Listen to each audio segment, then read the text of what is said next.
And I do mean, when I say I haven't played, I do mean I haven't played. Also, apparently the screen size for this is like really awkward. How do I make sure that the screen size here isn't going to be the most awkward thing on the planet? The answer is not. The answer is some bit of it is going to be cut out. Okay. Also, the audio is going to be off because it is surprisingly loud when I'm trying to talk to you guys. So let me go ahead and open up that to settings. And yes, I am playing this on the Battle Network 1 Legacy Collection. I did see if I could find...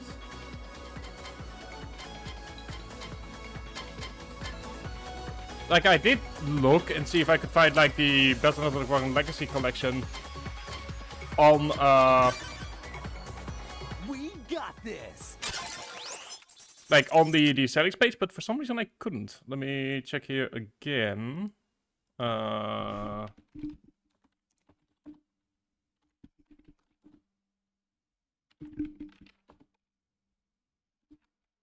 No, okay, it's nowhere to be found. Okay, so that will stay at the Battle Network. Okay, so you do need to individually do each game, which, depending on your point of view, is either good or bad. But yeah, I'll say this. The only thing that I've ever played of Battle Network 1 is Operation Shooting Star, which is the Star Wars crossover. So this is going to be fun. Also, if you've seen continue here, that's because I obviously, you know, I tried to make sure that everything looks as it should look. And I'm also not going to be voicing this because the Sundays are still very much Ace Attorney territory. And boy howdy does my voice need a rest in the week between. And if the sound is too loud to, or not loud enough, let me know. But yeah, this is the one game that like I said, I played the Operation Shooting Star version with the English, you know, like translation.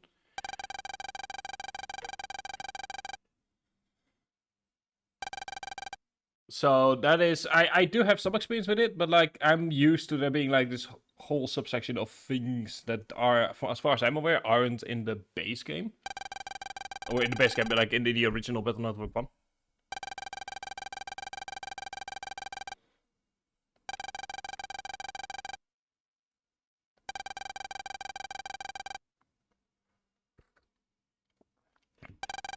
So yeah, this is going to be about us unbiased. The same actually goes for 2 and 3. Like, I've played for halfway through, I believe. I fully finished 5. I believe I actually 100% of 5 at some point. Or got very far into the post game. And 6 I fully finished. So yeah, the first 3, the first trilogy is sort of like where you will get the most... Like, I know next to nothing about the first 3 games. And that's probably not a great thing, but I've talked before about how if you are a Star Wars fan, you kind of immediately get dumped in with Battle Network as well. So I just kind of learned to accept that I have to explain that. Like, Battle Network was right before my time. Okay, let's have a look at the controls here. I am playing this on the controller. And probably means I need to get some new batteries at some point. Let me check. No, okay, yeah, because I'm also playing Elden Ring on the controller, so... it's gonna be used a lot once I'm done with Baldur's Gate in a month. Okay, so that's all of this, just kind of running around. I will say I'm not certain how the sprites look. Let me have a look at the sprites. I believe there is a way to change that. Double click cursor to screen. Screen layout is medium. How does that? Oh god, no. Okay, that is gotta be changed immediately. And what is largest? Okay, yeah. Okay, I hope this works. This works. Just kind of getting used to the controls here. What do all of the buttons do? Nothing at the moment because I don't have an access to a menu yet.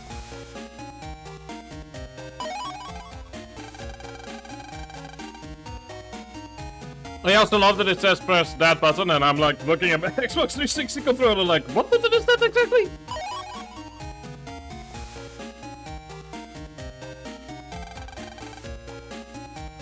And yeah, it feels really weird to be back like at the very start of this entire section of the Mega Man series.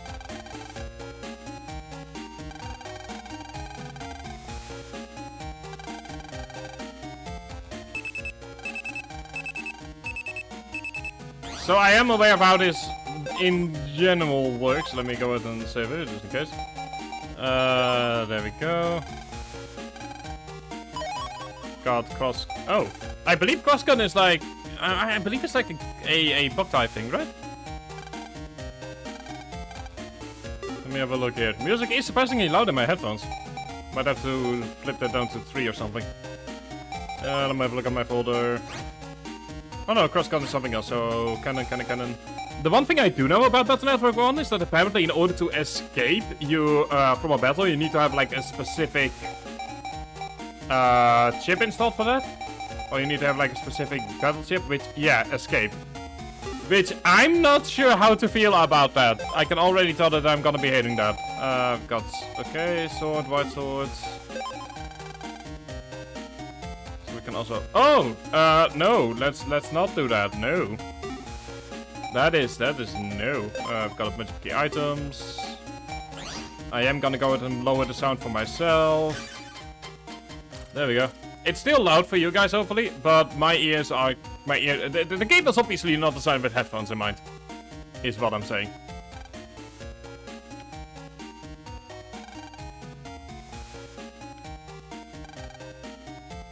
So that is... it's going to be a theme throughout the Mega Man streams that I'm gonna be messing around with the settings till I find what I like. Also, boy howdy, this game was not meant to be looked at on this at the screen this size.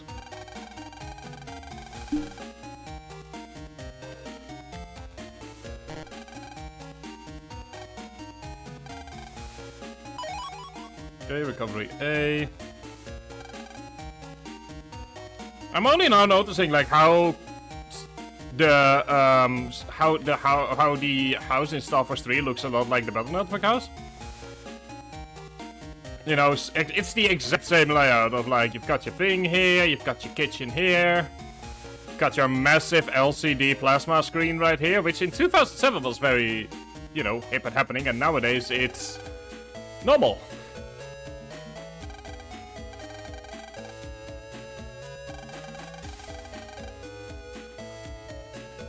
Also, Len is immediately... No, Len. Bad Len. You're not saying that to a girl that's waiting for you outside.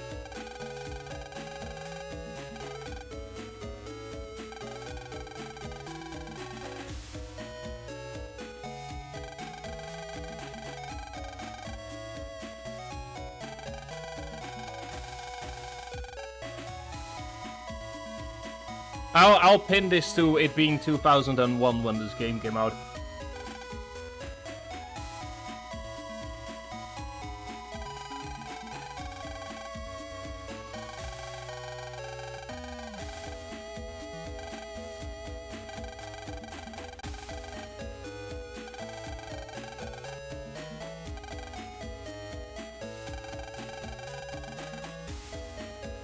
The one thing I do remember is I did remember watching the Battle Network anime, because it was like on the local children's television. But like the Dutch version only had, I believe, season 1, and even then the episodes were a bit all over the place, a bit scrambled.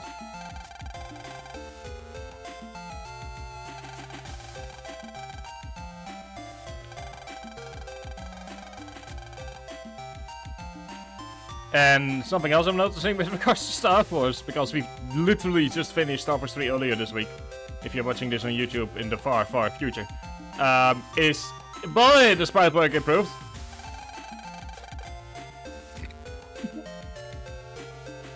I know a Persona 5 character that would love her for this. Yes, Ryuji from Persona 5 would agree with this sentence. Playing Persona 5 Strikers also as well has made me realize just how much for real is used. And because some YouTuber that I'm currently watching, or that I'm watching his Persona 5 VOD self is also pointing it out constantly.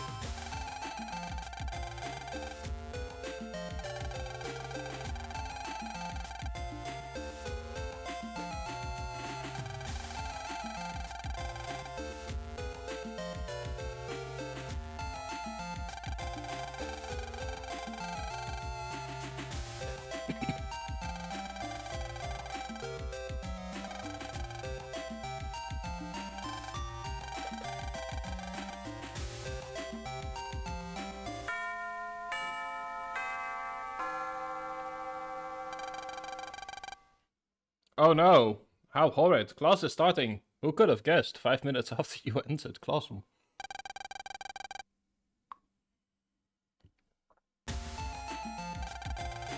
I will say the music so far is rather good though. Like very, I can see why so many people enjoy it already, even though I've only listened to a few tracks of it.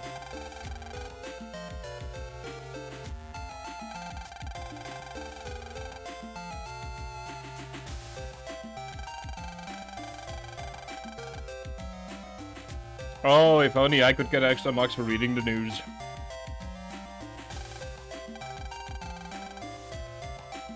I mean, to be fair to Lan, it was quite literally his alarm wake-up call.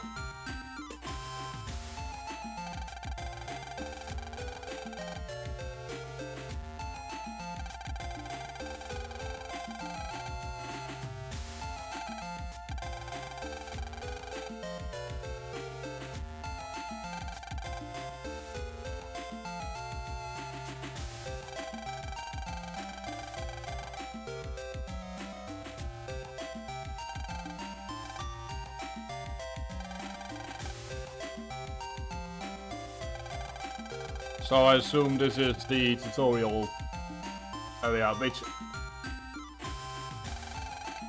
makes sense, because this was quite literally the first game that was to introduce all of these concepts.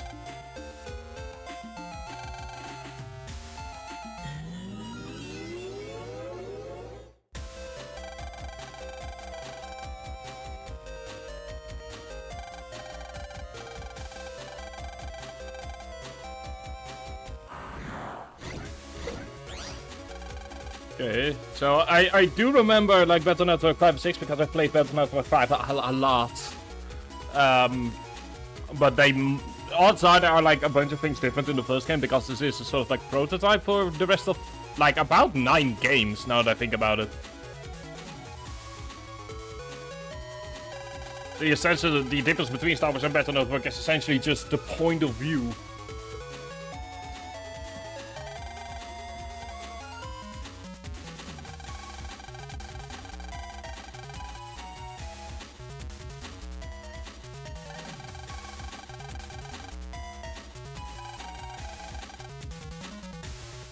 So this is the amount of attack we do.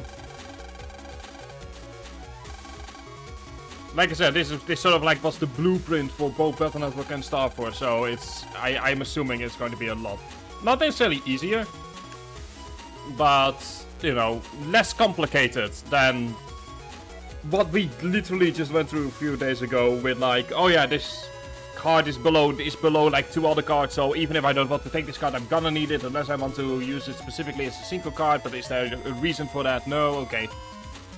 Like that was the kind of decision making I was constantly doing in the last Star Wars stream.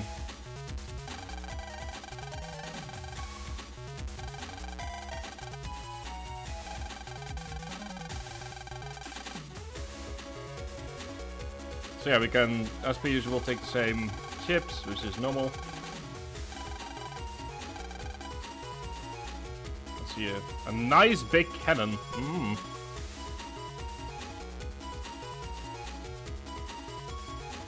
I need to rewire my brain here. For some reason, the depth equals 3 just makes it look like something completely different, because I have serious fucking Twitter brain rot and Discord brain rot.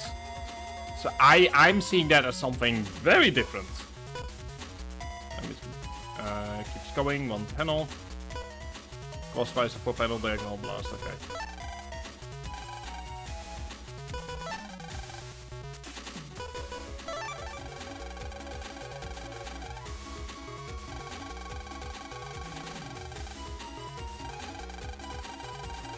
Down, left and right. Should we be?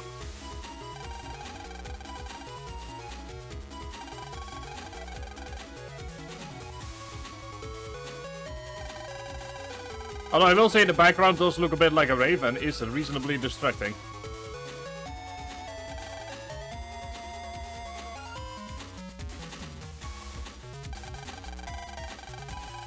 I will also go ahead, hang on, let me switch this to large.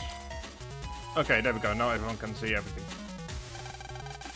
I wasn't realizing but that a part of the screen was getting cut off, so there we go.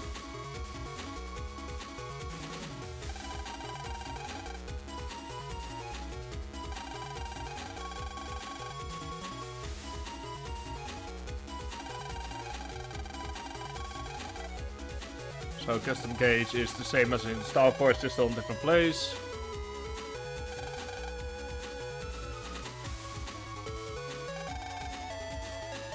So here's the question. Okay, so I can move with the... Okay, let me just go ahead and get a feel for this. Okay, so I can use the... Okay, so I can just use the stick. That works very nicely for how I have my setup in my controller.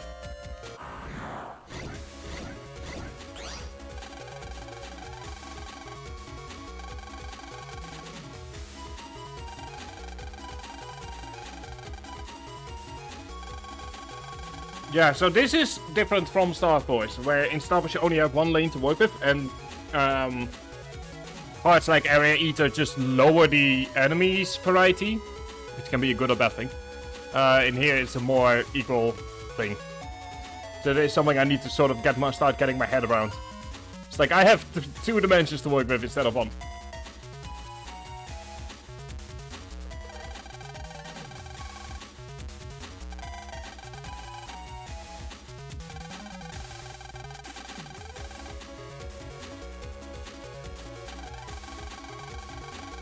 Look at who is being the person with the type of he sounds like the type of person that would at the very end, if someone goes, if the teacher goes, does anyone have questions, and he goes, yeah, me, and he moves into this very long diatribe that takes him way more than the 5 minutes we still had, with an answer that's equally as long.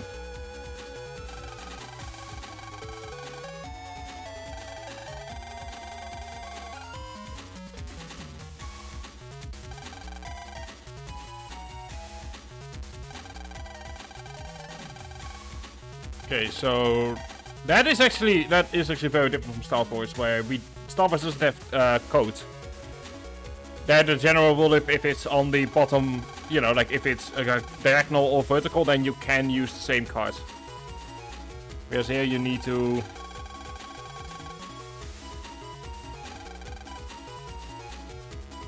And they are shown in the order that they are meant to be chosen. Okay, that is very helpful. Oh, right there, okay. Yeah, in Star Wars you need to be more careful and remember what your stuff is.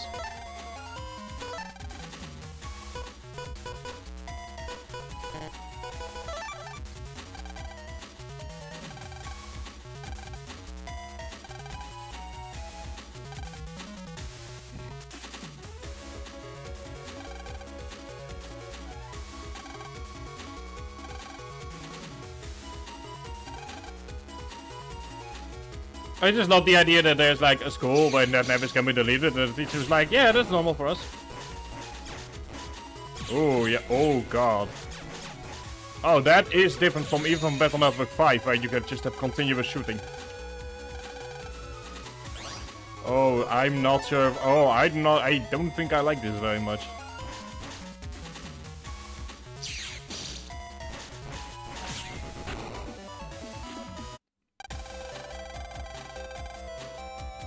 After the tutorial is over, I'm gonna take a short break because I just realized I need to do something that I should do after every game that I finished on stream. And I forgot to do.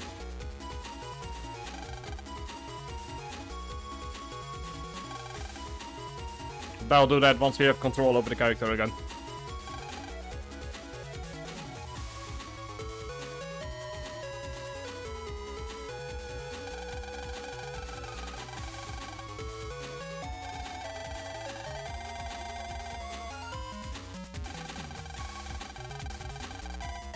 Okay, so the add category just adds 5 cards in exchange for having to deal with 10 without anything. And up to 15. Ooh, half your deck, seriously? Ooh.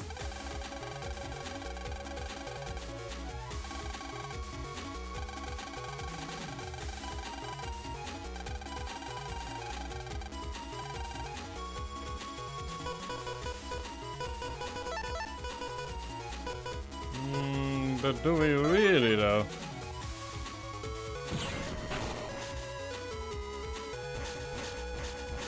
It's also a lot slower than I remember it being.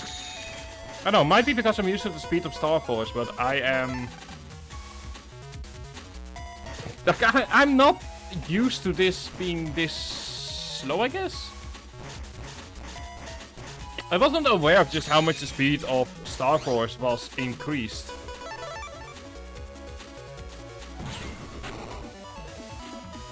I'm also not sure if it like counts as a thing yet. Maybe that will come later.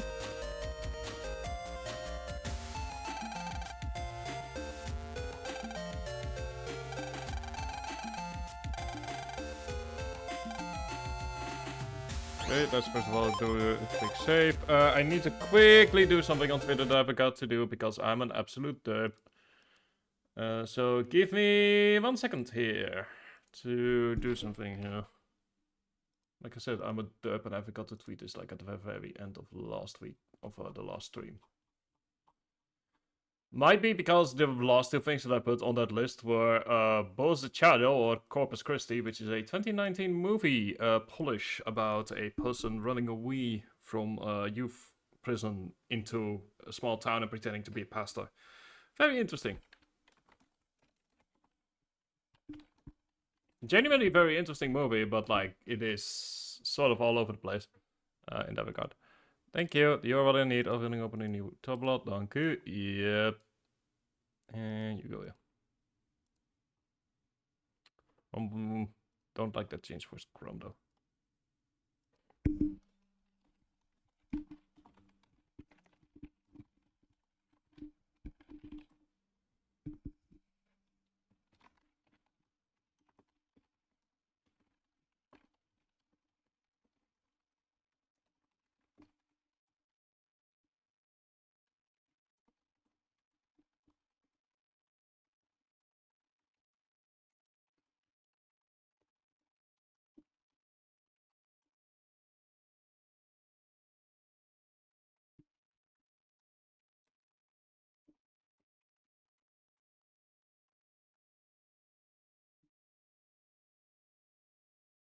There we go. Needed to just quickly tweet out the thing. I've started doing that like at the end of whenever I finish a game. Just so as a reminder to myself. Like, oh yeah, these are the games you've all finished over the past year.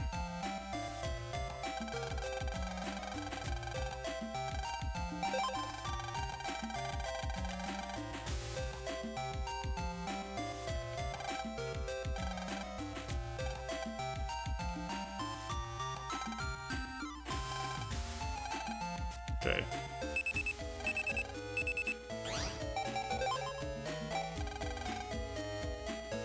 Power program.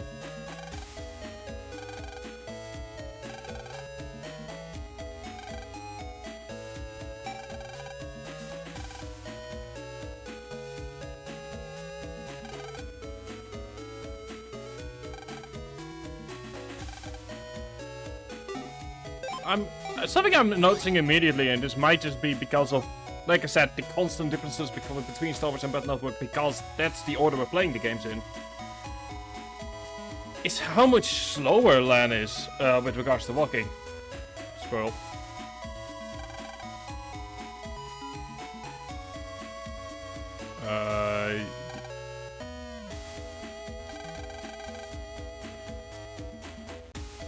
You should not be out right now. You should be at work. I'm gonna call your boss.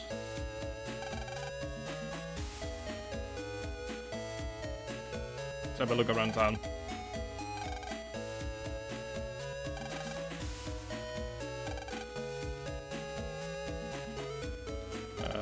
See, new metro line.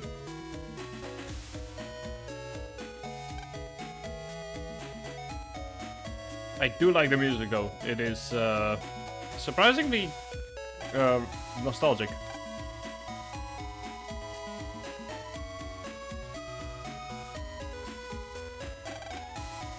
Why are you hiding in front of this massive house?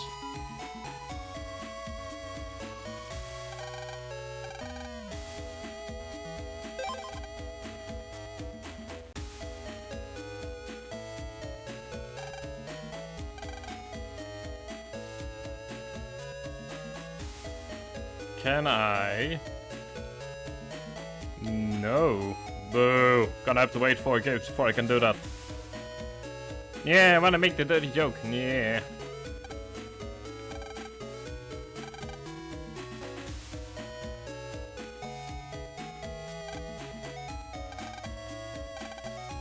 Ooh.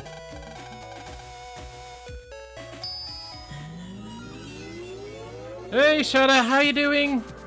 Hope you're having a lovely hope you are having a lovely morning so far. Just started. Shotgun. Alright. Like I said, I'm you know, still in the early stages of the game. I'm getting used to all of this.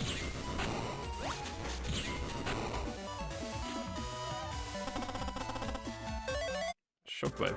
And one thing I'm immediately struck by is kind of how much slower the game feels. Also, I am immediately...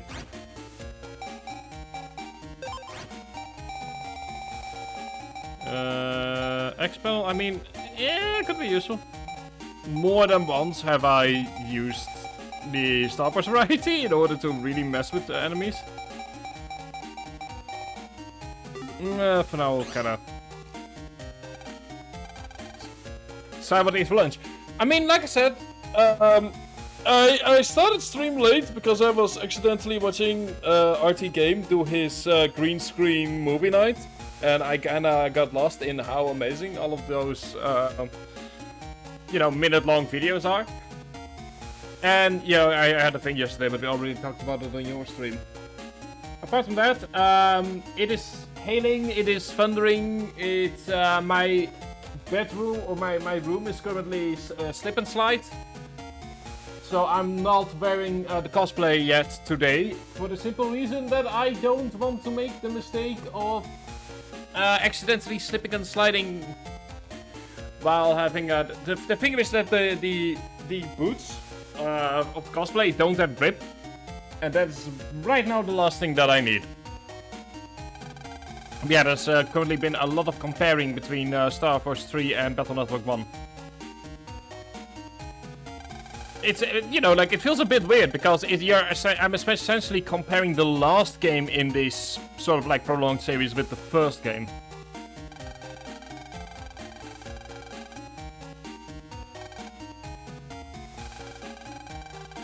But I feel like that might actually be a reason for doing it in this particular order. It's like that we can see how far the games have come.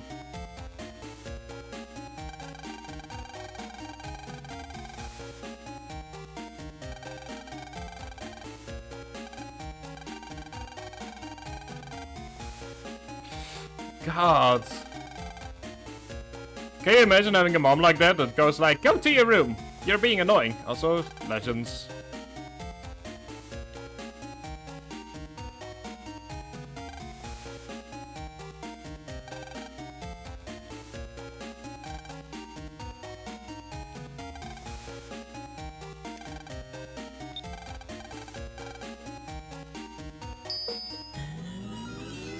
I mean, it's indeed like it would be weird if I were comparing like Mega Man 1 to Battle Network 1, because they are even not even the same timeline in the game.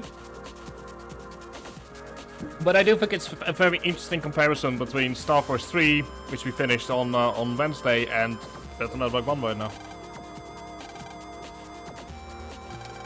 But I've already seen a couple of things that don't necessarily annoy me so much as feel a bit awkward, like the inability to to escape from fights automatically.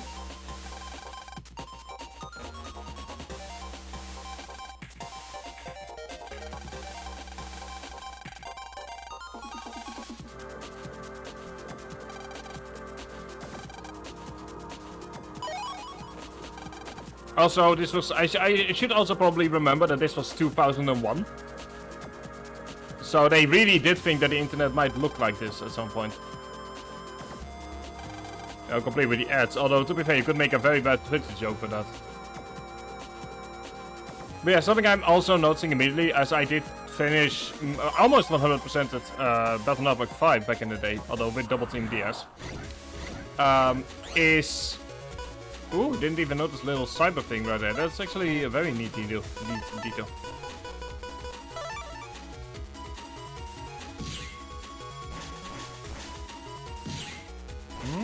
Okay. Like, it is... I know from when I played Operation Shooting Star that it is... that the net itself is more like a maze.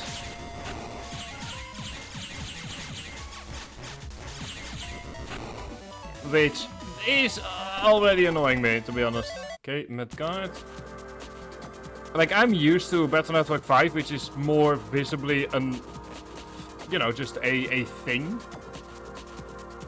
And makes it also more believable that this is actually a network, compared to Battle Network 1's more, how do people navigate this? Although I will say I didn't notice this before, but it apparently is a little... You can see it right now with like the cyber thing in the back. That's actually a really neat detail.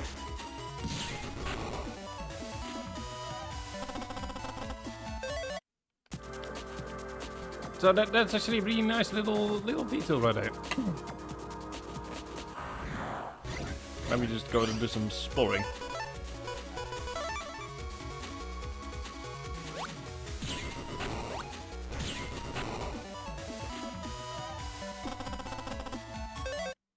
Like, I'm aware, I should mention I am very much aware of the fact that the first Battle Network game is, like, very awkward.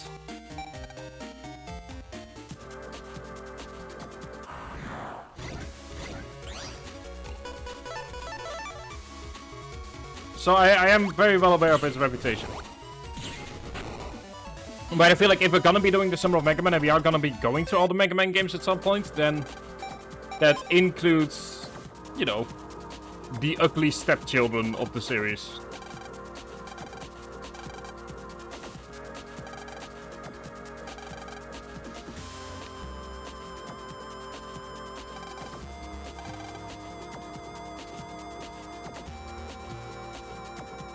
And by that I mean Battle Network 1 and 4.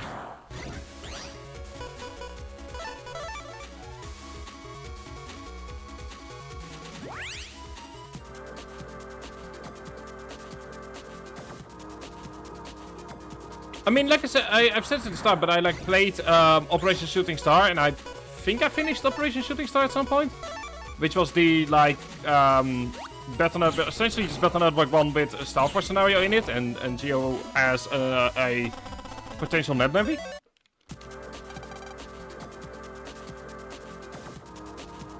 But yeah, the original OG Battle Network 1 I've never played.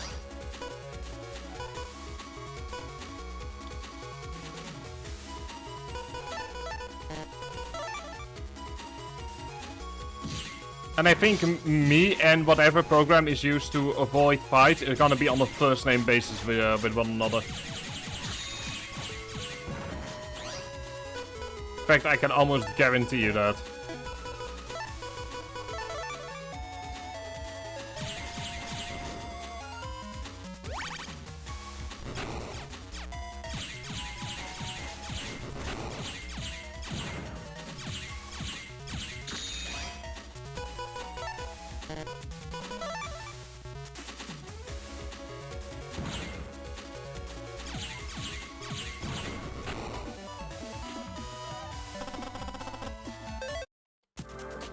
One thing I will say is that I do like the, I guess, the smoothness of Mega Man during the fights.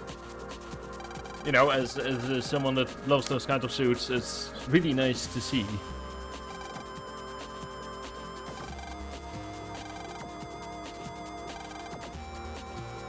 Okay, we got Spreader 1. I also love how Mega Man is just as much a 12-year-old going like, ooh, I wonder if Mama's got giving us a snack. Yeah, so do I.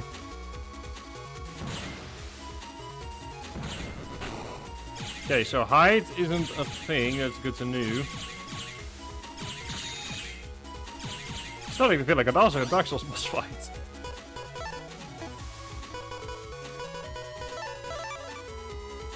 I've got the leaders. Oh, yeah!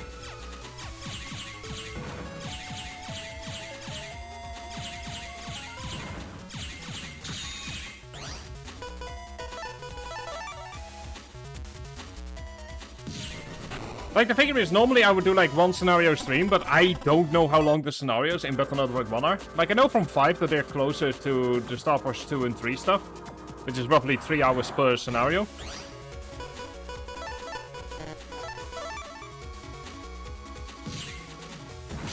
But I remember, like, I think the Star Wars 1 is, like, by far one of the shortest games in the series.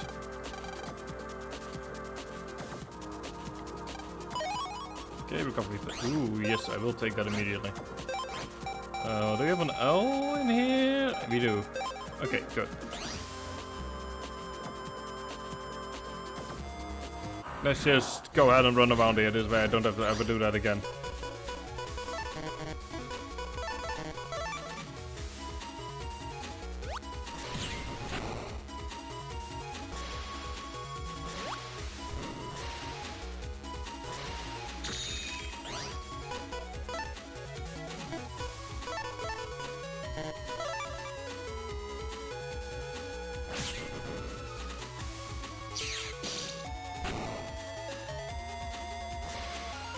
Like, it's I'm noticing, like, surprisingly smooth animations for when he's doing his cannon or something like that. Also, I mean, the fact that this was originally a GPA game.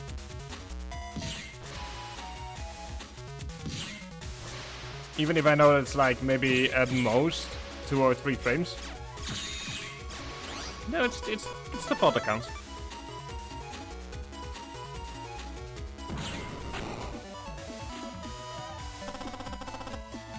There we go, got our first money! Yay! Just kind of looking and seeing if there's anything interesting at the end of this massive thing.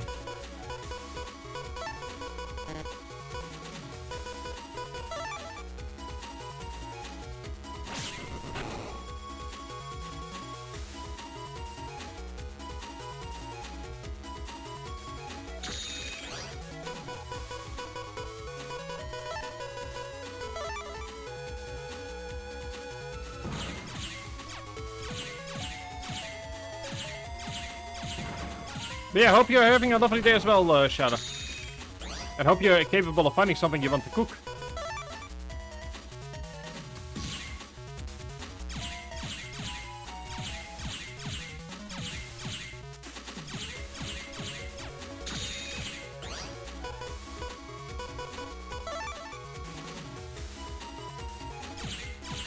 I was thinking that I might as well go and use add if I don't see any chips that I like. Same effect, but more chips. Kinda need to get used to that idea. Ooh, there is more.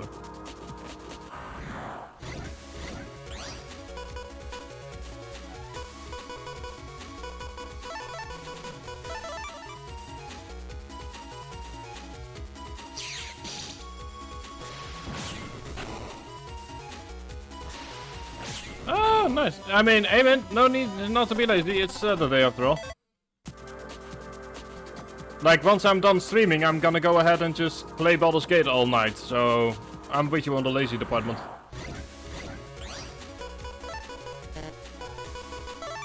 So, okay, this is the thing that I'm not sure if they changed that in the later Battle Network games, but something that Star Wars does really well is that when you can't pick a chip for whatever reason, then it gets blurred out. Which is very useful for me as an eternal idiotic person to know when I can't use any more chips.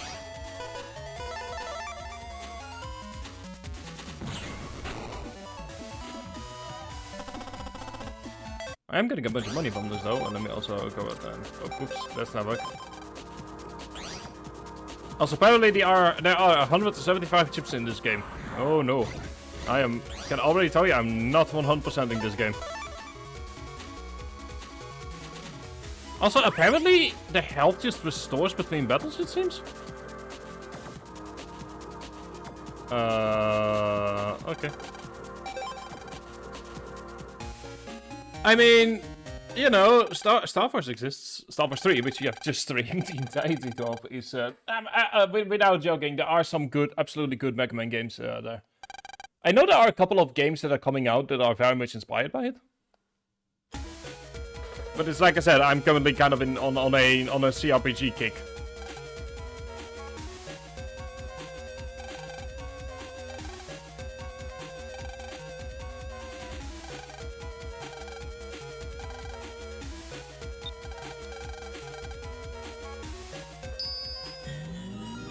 Yeah, like I know that there are a couple of absolutely amazing Battle Network or Mega Man inspired games.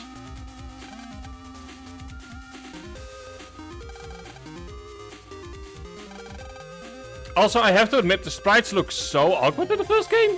I'm not sure if they changed it in the second game, but the Mega Man and Land sprites just look weird for some reason.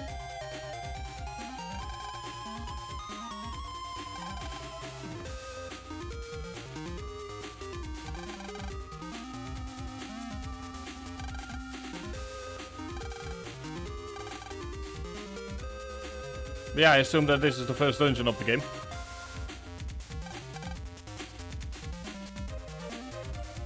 Oh, there was a game that people were talking about earlier this week that is coming out. I believe it's like Arcade or something. It's apparently very much Battle Network inspired.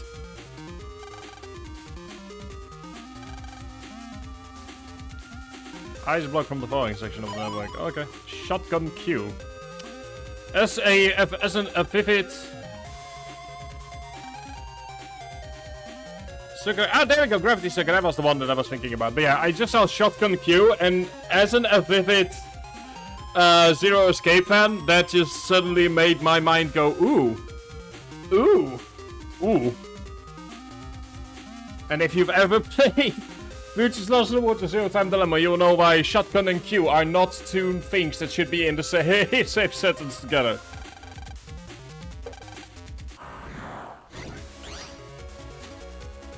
I will say I do like the fact that they show the range. That absolutely helps a lot. That is very kind of them. But yeah, for those of you who don't know, I will actually probably be streaming Zero Time Dilemma again at some point, just for funsies. And you will learn very quickly why Q and Shotgun are very, very, very bad together. Anyway, hello.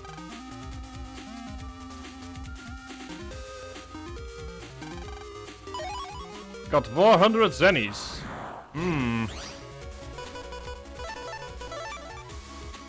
I will say I like the fact that the tile sprites are, you know, representative of a hot oven. Like I like that. That is very neat. That is a very neat thing to do. I know that, like, for a lot of people, this is, like, normal, but for someone like me, like, this is a certain attention to detail that's just really fun to see.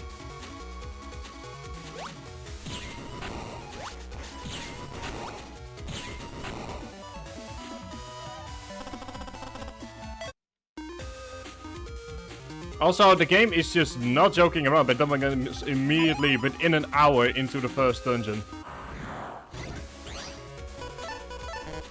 It's pretty clear to me, even just something like as simple as this makes it clear that Star Wars 3 is just so much more focused, or Star Wars in general, so much more focused on story.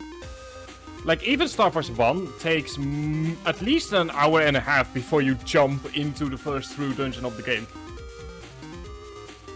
And with Star Wars 3, like, we had to, like, separate the chapters individually because each chapter took, like, 4 hours.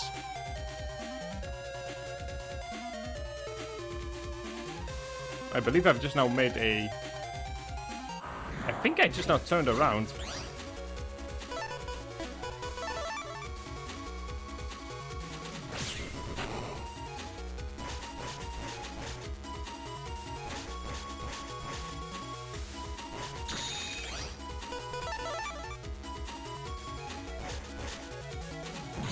Also, I don't think there are counters in this game from what I'm noticing. Also, not a Metal Guard. Badly burning. Is this the same network that we've run before? I think it is. Not sure. LLN. Ooh.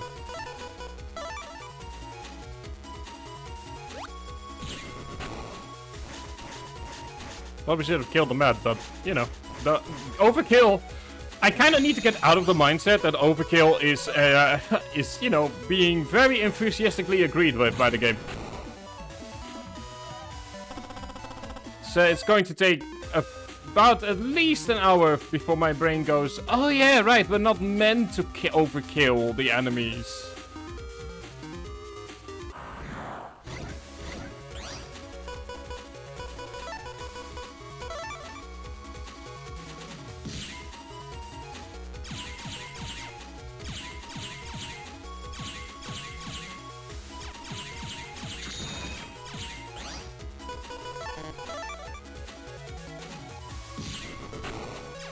Case in point.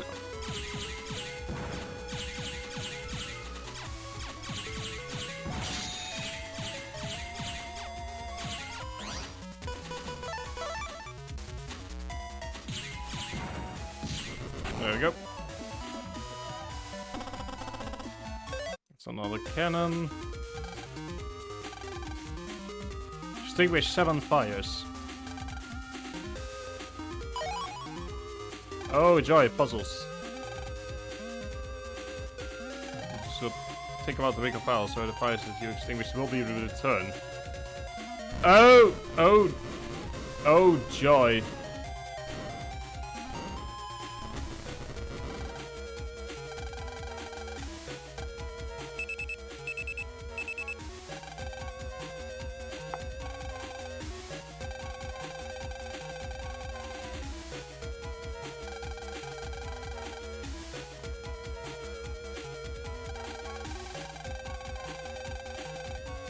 I love the fact, can I just say I love the fact that at the villain, once again, you know, comparisons are gonna be made. Like, over here, the villain isn't even trying to hide who he is, whereas in all these Star Wars games, people are constantly trying to pretend as if we don't know what's going on.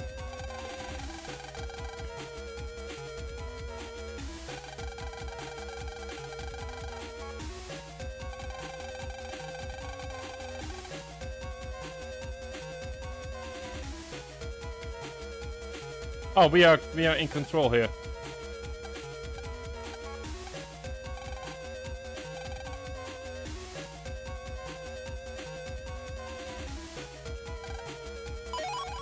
Oh, what a oh, come on! I've played so many video games because... How is that a water gun? What? I'm sorry here. What kind of game do you play that your water gun shoots out a fire hose of water?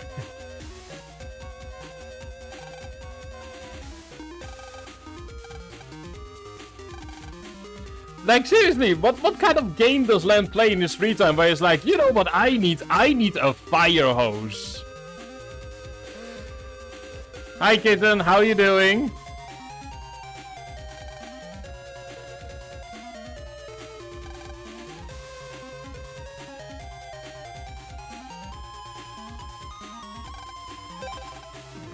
So there we go. Got 200 zennies.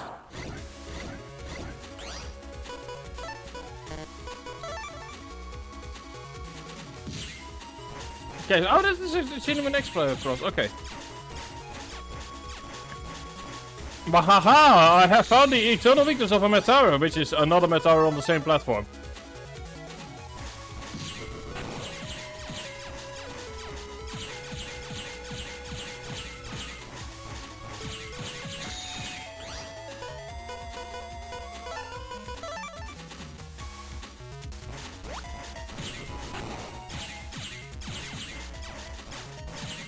But yeah, so I will say it is nice that the health is just restored in between fights. Unlike, you know, Star Wars where especially in the post game, you kind of have to do deliberate grinding in order to try and, you know, eke out a full heal as your reward after battling. But yeah, no counters, huh?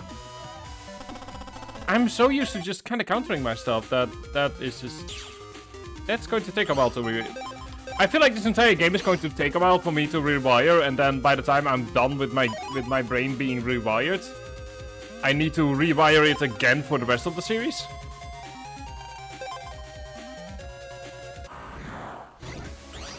Hello. You are a thing that moves.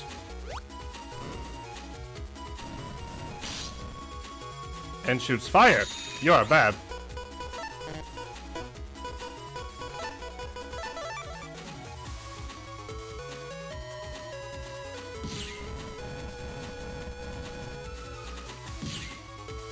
Okay.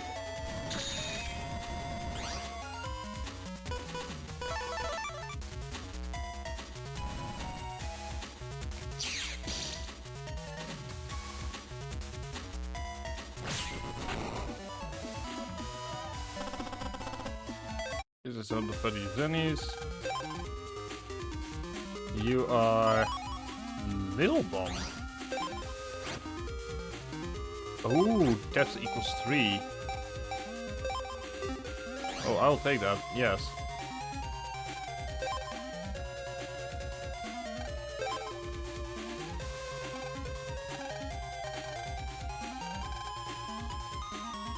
Well, did manage to do it.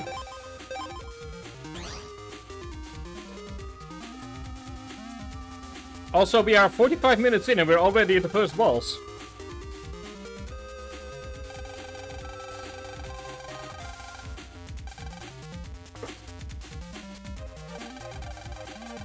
That is very fast.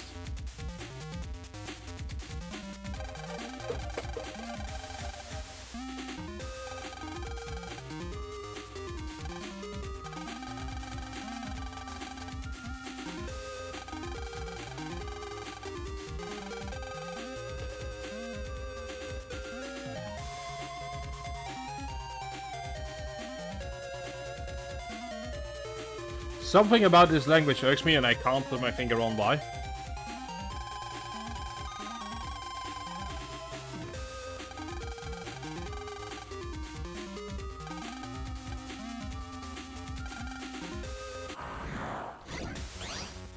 Ooh, they've got special music for the boss fights. Okay, so they have invisibility, that's a serious staples it seems. As is the fact that you can... okay. Yes, nice big cannon, please.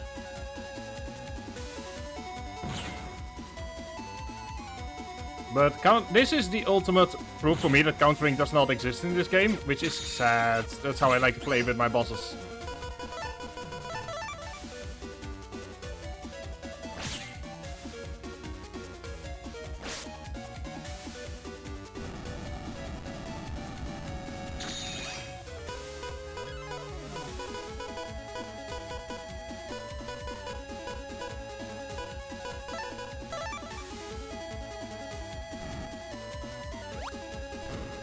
No.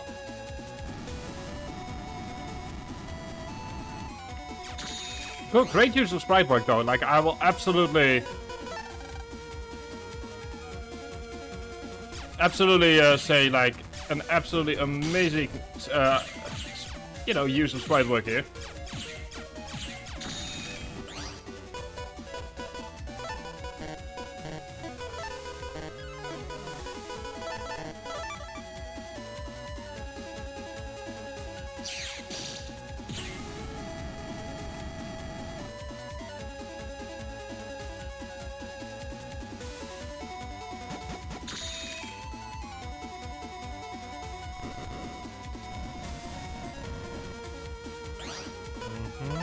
Dat didn't quite work out the way that I wanted it to.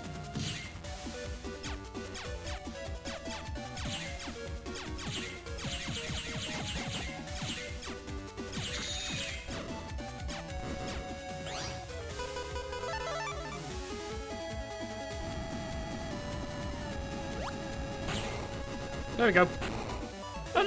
Only taken 1 damage, and we get 1,000 zennies. Nice.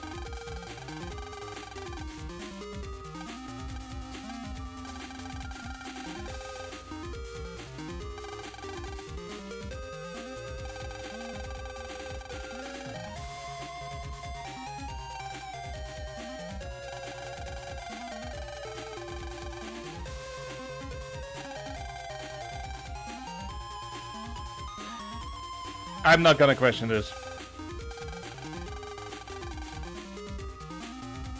I'm not gonna question why there is a program hidden in the oven.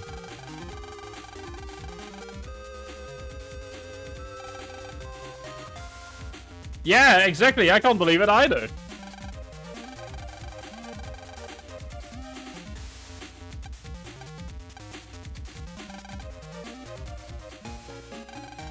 Oh no, I got beaten by a kid of 12 that apparently has a special navy. I must be a first case villain!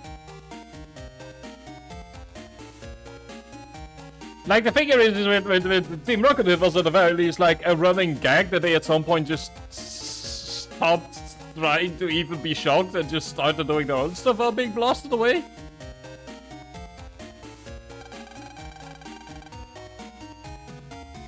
That comma uses deeply irks me. There should be a space between that comma.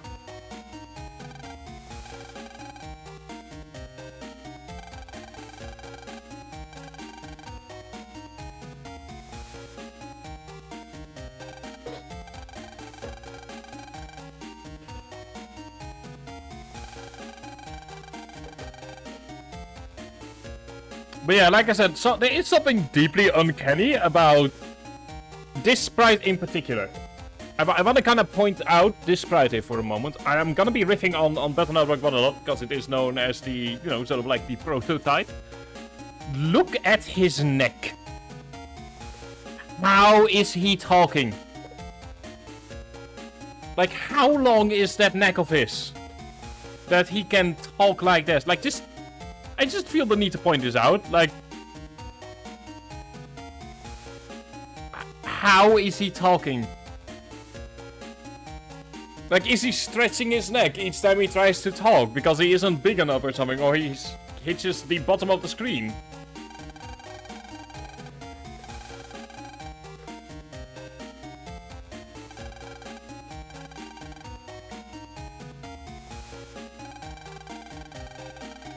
I mean, being a programmer is no excuse for having such a long neck. Even we, the tallest people on the planet, don't have such long necks.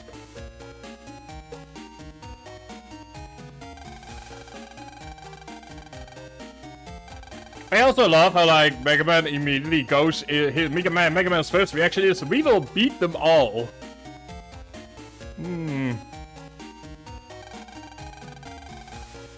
I mean, we did originally come down for a snack.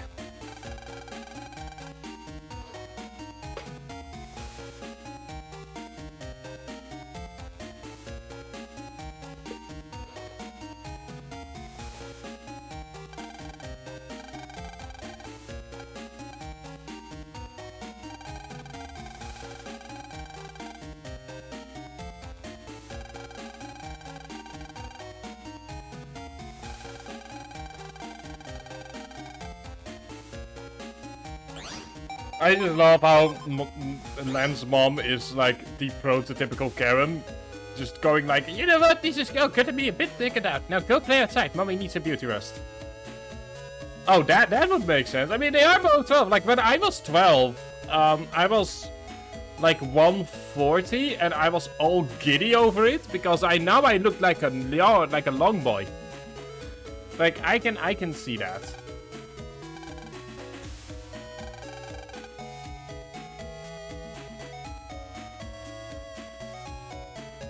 But yeah, I love how Mega Man's mom is like, or Lan's mom is like, you know, mommy needs a beauty rest, go play somewhere else. Also, hang on. Yes, you shall bow before me. There you go. This is what kids do, right, when they're playing outside. Going to be another card? No? No.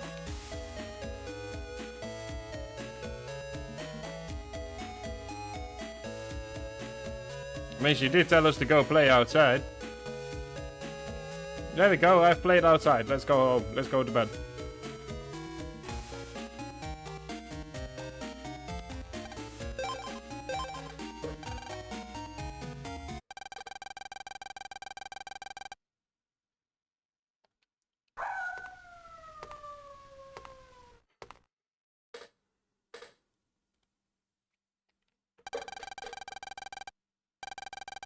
Like, we're only in the stream for about an hour-ish, and already we're moving into the second block. I am genuinely surprised at how fast this is going.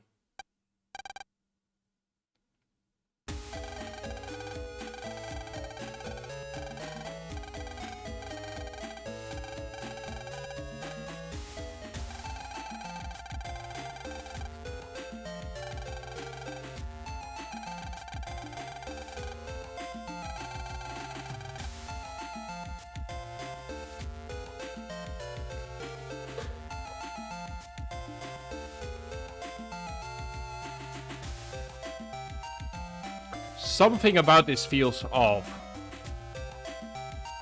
I think a sprite got mixed up somewhere.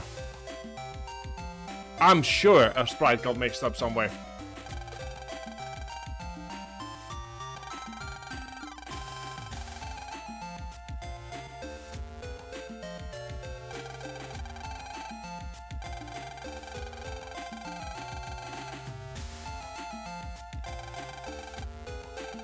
I mean, I do, just like... I mean, I guess the context made it seem like as if Mega Man was meant to be saying that. Especially when, you know, I don't talk like that to myself and there's a second person I'm having a conversation with.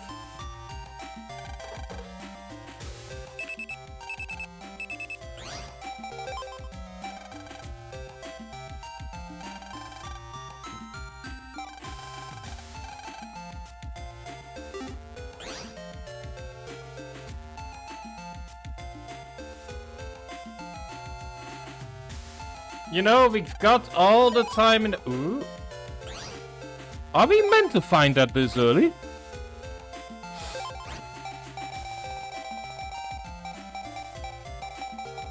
I get the feeling we're not meant to be finding a recover 50 this early in the game. Huh. Well, that's a sign that exploring is good, so let's go into the PC room first. Early stream life. I mean, for me, it's what I've been doing for the past 12 or 10 years with streaming, so I'm used to it. Repair A. Homeroom has started. You know what? I don't want to go to homeroom yet. Let's go ahead and do more. You found it early. It feels a bit off that it's like that early. Oh well.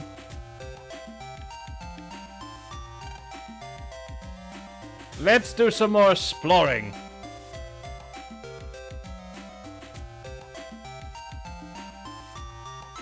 Oh, are you the home monitor?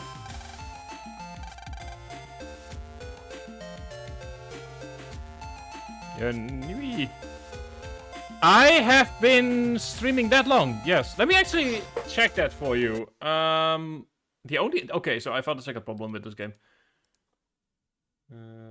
Close. So the oldest clips that I have, since you are asking about it right now, are from... recent highlights and uploads. Let's go to oldest sort by date. Default.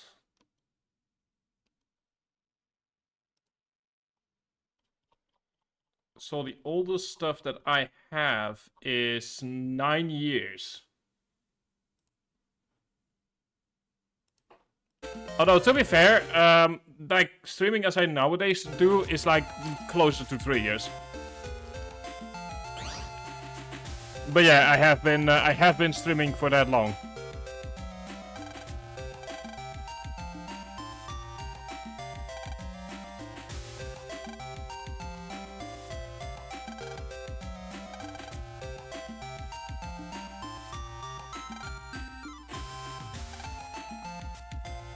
So yeah, I have absolutely been streaming for that long. Although, like I said, modern day streaming as it is nowadays is like 3 years-ish, give or take.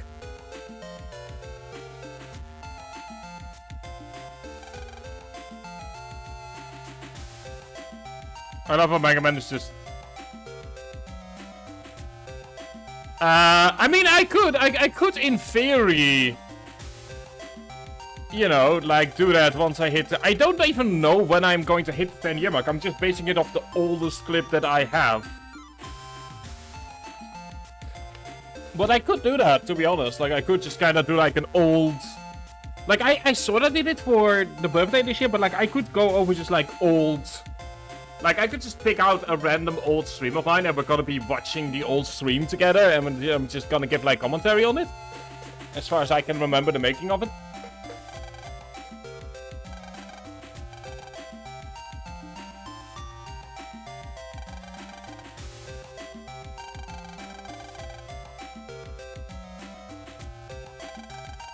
So yeah, I mean, like, you know, if you guys want that, then I can always do that. But it will be at least October, November at the earliest.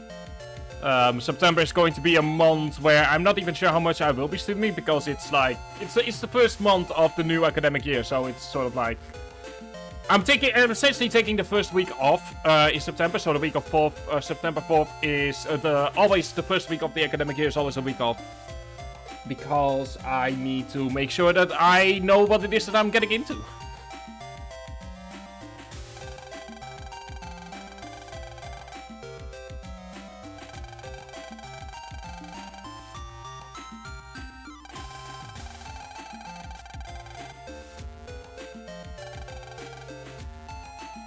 Creepy.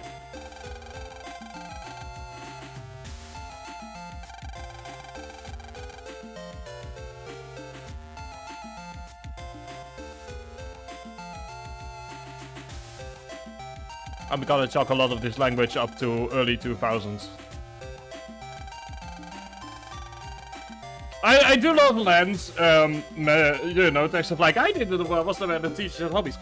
As a 12-year-old, like, I can see that, because I was thinking the same thing when I, like, met my teacher outside when I was, like, in the store with my parents.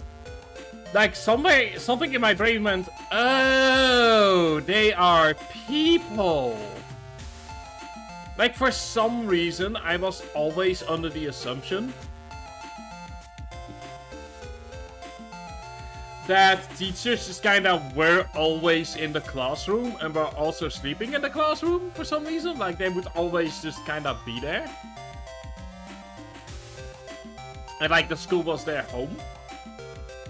And, yeah, not the proudest idea that I've ever had in my life.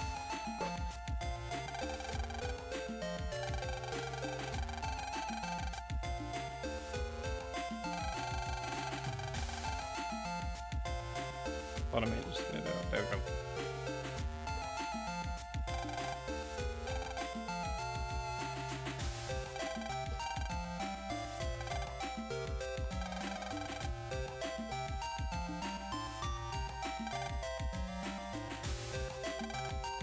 Ah, yes, chalk. The kind of things that some of my classmates in primary school might have eaten.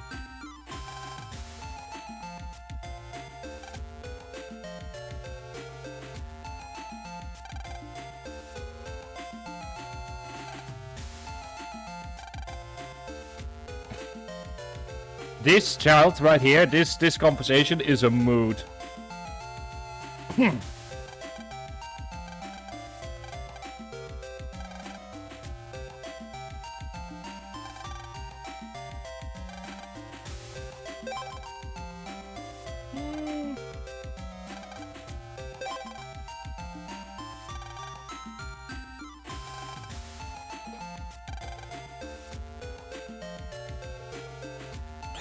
Hang on. Yeah, let's go to Metal Guts. You know what we're gonna be doing? Let's do a boss fight after a boss fight. 200 this time. Ooh. I believe the same, actually.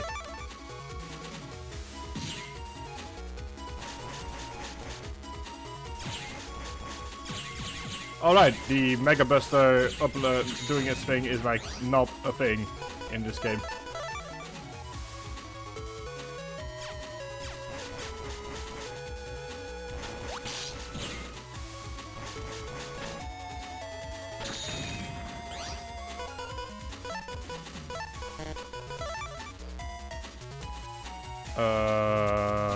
I made a mistake.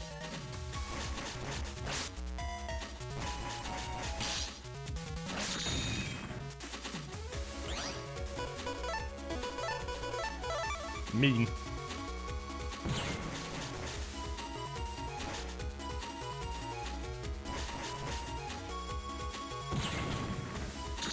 That is mean.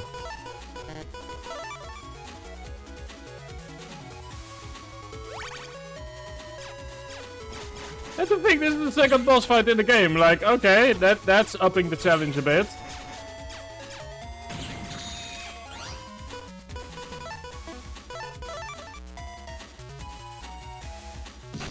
Okay, there we go.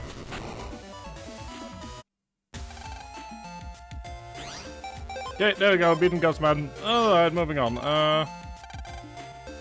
Just chat with everyone.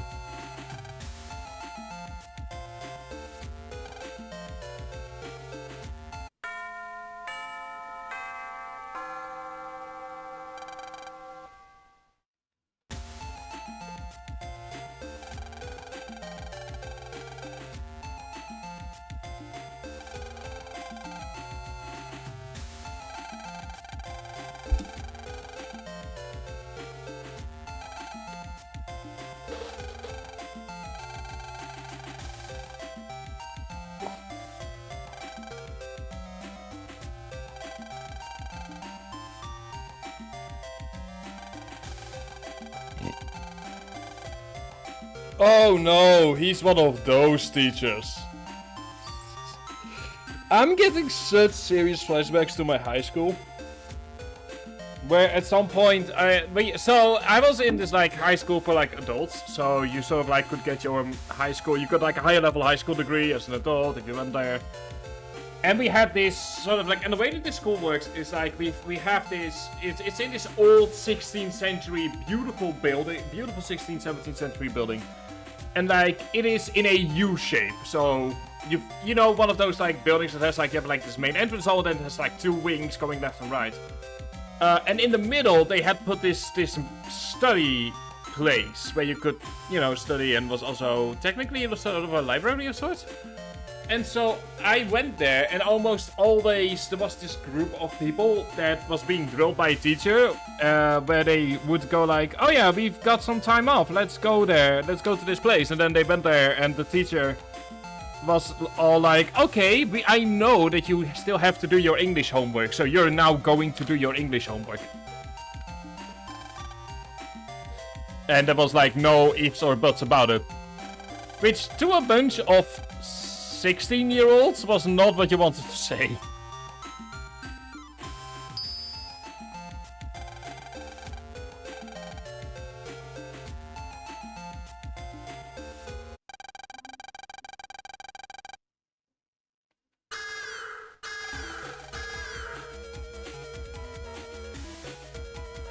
Gee, I wonder who could be behind this.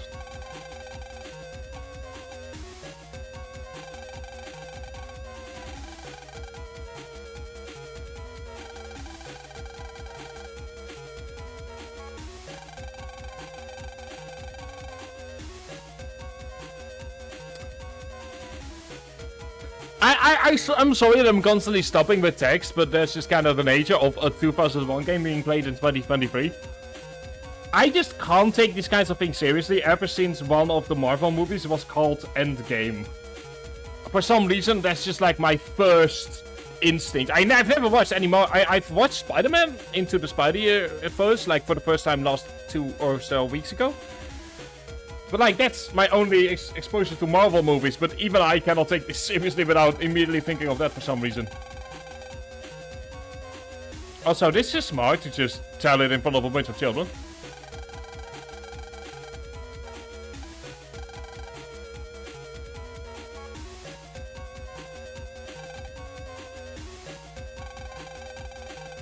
Also, yeah, you want to know what's the best way to start a war is by announcing to a bunch of school children.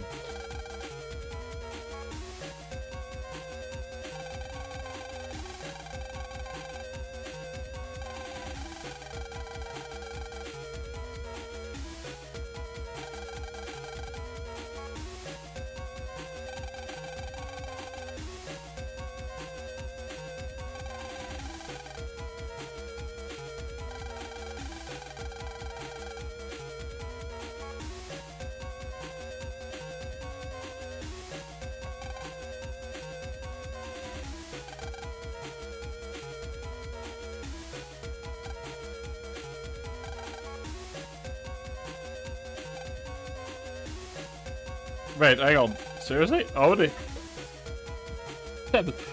That's not what I expect a primary schooler to say. Oh, the humanity! She will make a perfect right-wing politician in a few decades.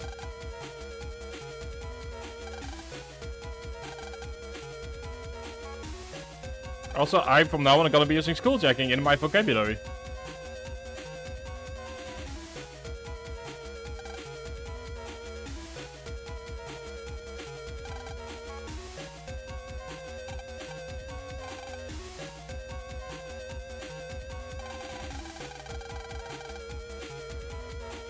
So now it took the game all of 20 minutes to move into the next scenario immediately. The game is going really fast.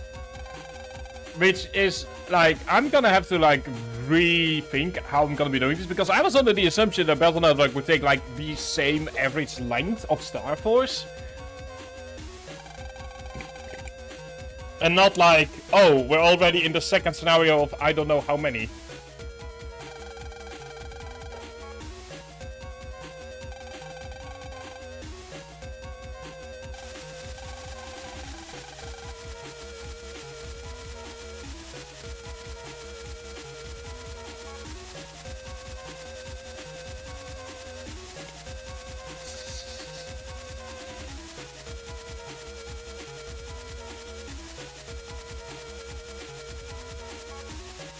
I'm so sorry.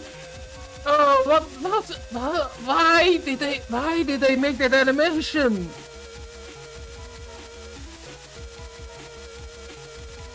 I'm just gonna let it like this, be like this for a moment here. I'm just gonna let it be like this for a moment. Just, I wonder what, oh, hang on, I forgot about that. There you go. Okay, need to check something. Just letting this be like this for a moment. Hope everyone is having a lovely evening now officially in Europe. This is, yeah, this right here, ladies and gentlemen, this is what started 10 games.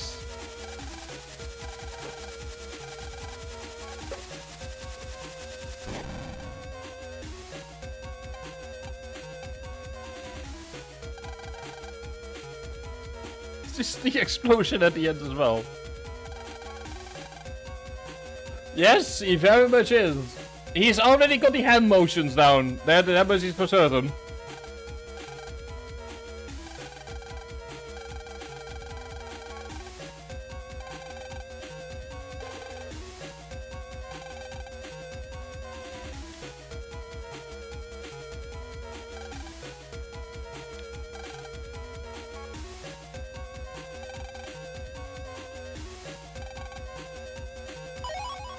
Roll R.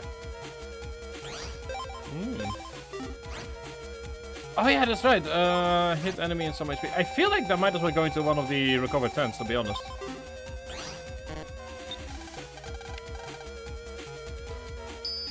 It's just so weird to be like, we are only about 1-ish, 2-ish hours in, and this is the first thing we notice. It just, yeah.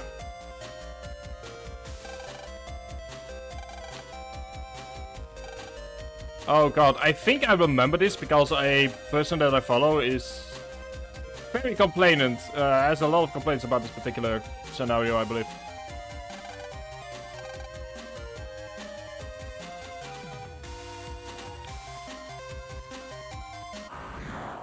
Oh, but ooh, that's also where the intro music for the... Oh yeah, that's something I should probably mention. From the next stream onward, I will start from the intro of the game itself, but I had to do some preparation stuff, like I said beforehand. Oh, hang on, that's a great tutorial. Using Gutsman as a tutorial for this is actually rather ingenious.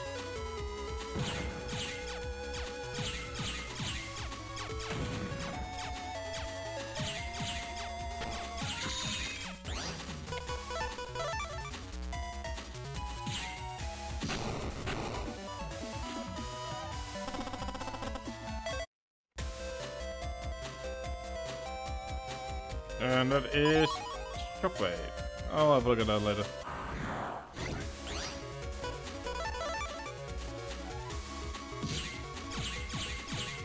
Oh, hang on, we've seen this enemy in this as a card before.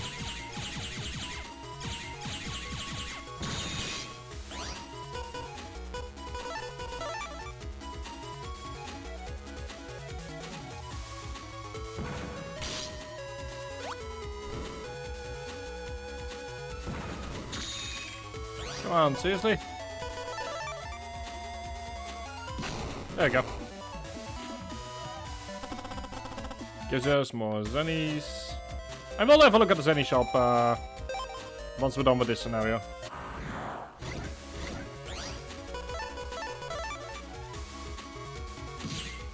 I will say I will only go for 2 hours today. That is, or at least, you know, 2 hours or this scenario, but whichever comes first, yeah, the other. Because I do need to do some serious cleanup of my own room. Which, yeah, that's going to take a few hours.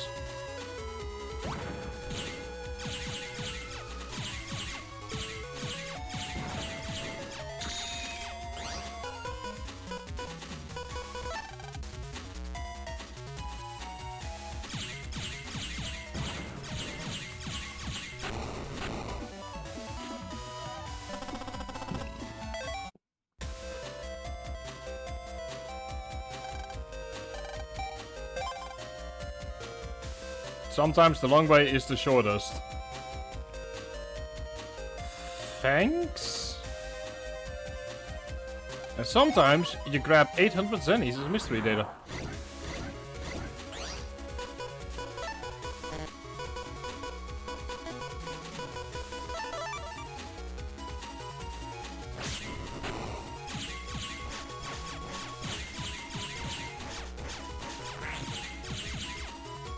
Ooh, it's a ghost. Oh, look at the little Metar. I'm kind of sad that Kasha isn't there because she's utterly in love with him. But yeah, I used to watch I guess the anime as a kid. And let's just say that some of the episodes in that anime gave me certain feelings that I'm still not 100% certain about these days.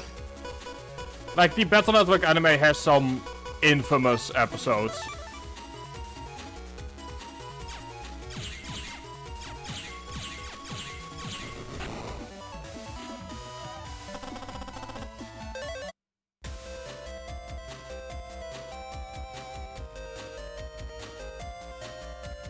And I'll talk about that a bit more in a bit. Ooh. Will not open without proper authorization. Number of chairs in 5A. So I believe 9.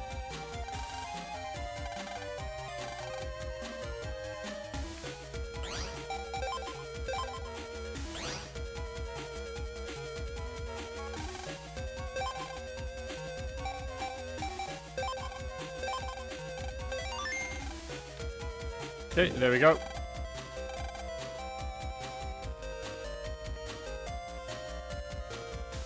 Yay, we did it!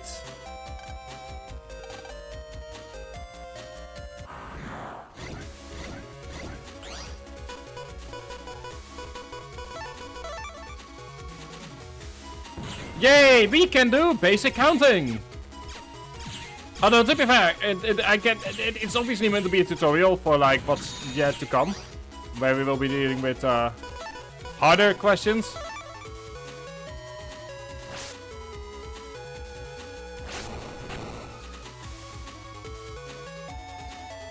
But yeah, like I said, I remember the Battle Network anime because it, you know, exists. And I will say, like, if you have found my private Twitter, you know that I'm a fan of certain things. And I remember, like, one of the... It wasn't the Dominatrix episode, because that's not really my thing. Thank God it isn't.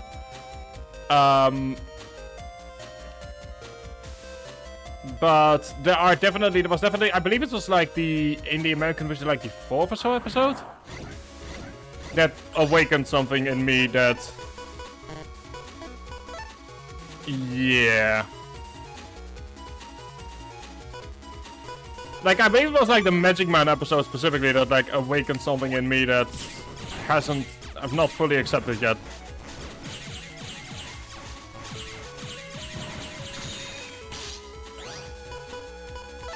Although, to be fair, Kids TV in the early 2000s was weird. Like, I'm not certain how many Americans, like, know the type of shows that we used to watch in this country, but we had, like... Steam died for a bit. I don't think it did. No, it didn't. But if you're talking about this right here, that is because the stream... When I am on the left monitor doing stuff, the game doesn't continue on with the music. So, that's what you're probably not talking about. Also, hi Harkin, how are you doing? But no, from my end, nothing died. But yeah, I hope you're having a lovely day so far. We've just started. Ow. Are already on the second scenario. Because I forgot how much shorter these games are.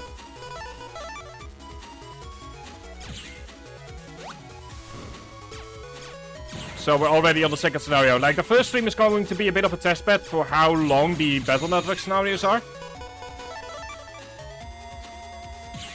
So yeah, no, don't worry. If you can still hear my voice, then the stream isn't dying. It's just that I am doing stuff on the other screen.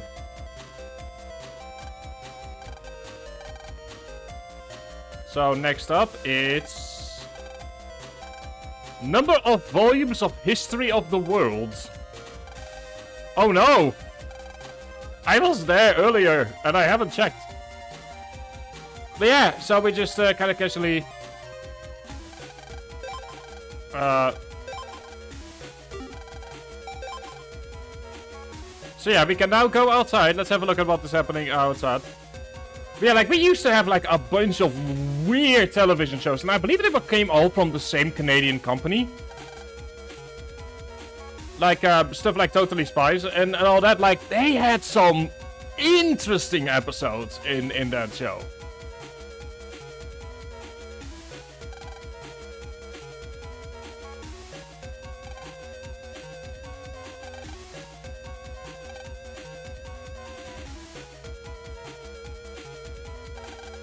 Like, there is, like, I'll say this. I know for a fact that it awakened some kinks in people. And I do feel that whoever made that show should probably be held responsible for how weird our generation is.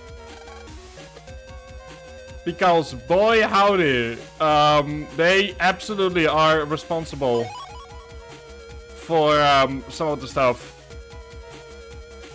in there. Anyway, we need to look at History of the World. 30 volumes.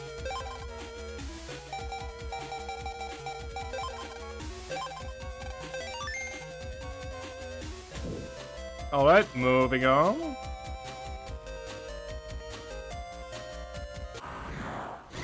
But yeah, like there is... I'm just thinking about it because I'm remembering like how weird even the Battle Network anime was. Even though it was... Oh yeah, no, don't worry. I know it was originally meant to be like a show for more like girls, I guess. But yeah, it's genuinely it's a genuinely good show. Even though I don't really watch it, I've always been more of the Butch Hartman stuff. Like I've always been more Danny Phantom, Fairy Odd Parents, that kind of stuff. But yeah, the show was very weird, and how it got renewed is beyond me. Like, I believe it ran for like, what is it, 4 seasons from the top of my head? None. Oh god, okay, hang on. So, let me first of all go to save it. So the general rule of thumb with these kinds of things is to start off password too high. And then you just... too low. First digit verification failure.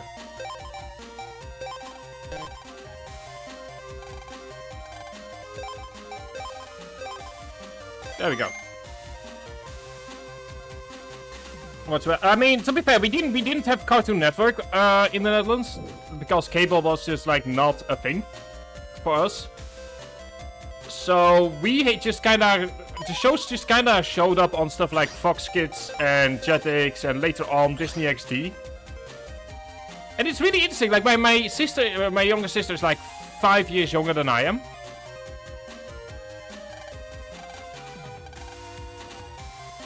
Number of doors in this school? Okay. But yeah, let me, 1 second. So I believe it's like 1, 2... I'll stop in a moment. I kind of need to... 4, 3, 4, 5 upstairs, okay. But yeah, like, over here we didn't have cable, so we had like stuff like Fox Kids and stuff like that. Does this count as a door? It's like 9. Before I talk again, I first need to start messing at 10, 11, 12, 13. Okay, the answer seems to be 13. Okay, good. But yeah, as I said, so for us, it was like, it's really weird. Like, my sister is 5 years younger than I am. But we did grow up in like very different eras of television. Like, I grew up on like Fox Kids and Jetix. And my sister grew up on Jetix and Disney XD. And that sounds like not that big of a deal, but like Disney XD was like...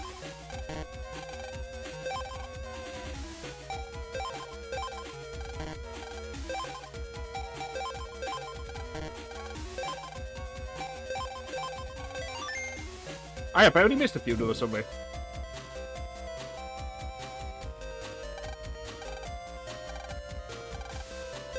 Okay, let's do this again.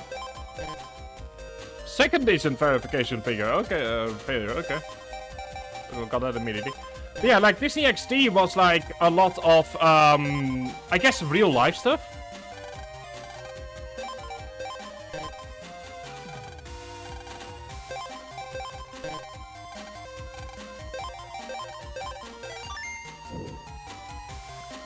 And you can check it into the board as well. Ooh, nice. Good to know. HP memory up, first one. But yeah, like, oh, stuff like that, absolutely shout out. But it was like, so I essentially grew up on like cartoons mostly, because that's the type of stuff that was in my childhood.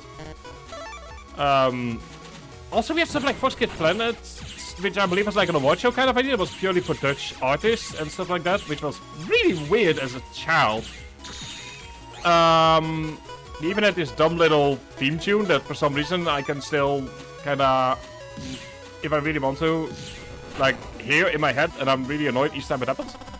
But like, the thing is that Disney XD was a lot more real life stuff. That's like the era of The Sweet Life of Zack and Cody, Victorious, that kind of stuff. So my sister and I grew up on like very different eras of shows. Which I just find really interesting. It's like, we are only 5 years apart, and yet we have such completely different memories of, you know, what it is that we were watching in our childhood.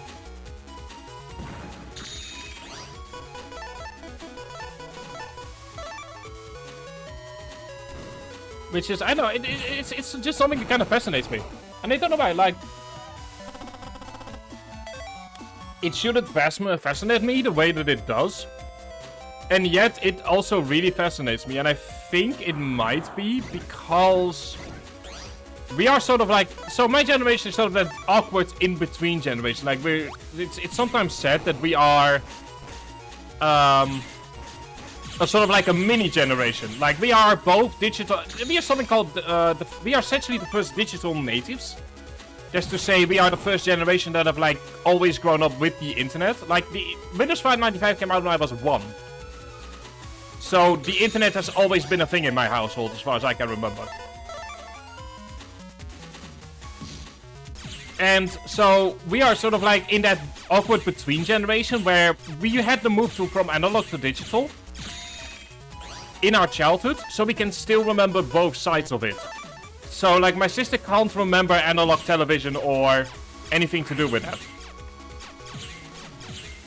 Meanwhile, when I was like 12, I had like computer classes where we were learning how to build a computer, because we were still making that, because like HD television wasn't going to be a thing for another year when I was 12.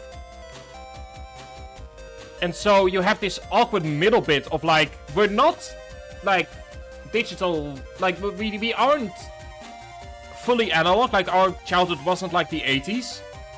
Where we had like full analog only television, and we would like look at Michael Jackson on MTV, and we would buy Transformers in the toy shop. But it's also not what we have today, which is where people from the moment that they are born are essentially put in front of a screen and told, go entertain yourself. Which is very different from,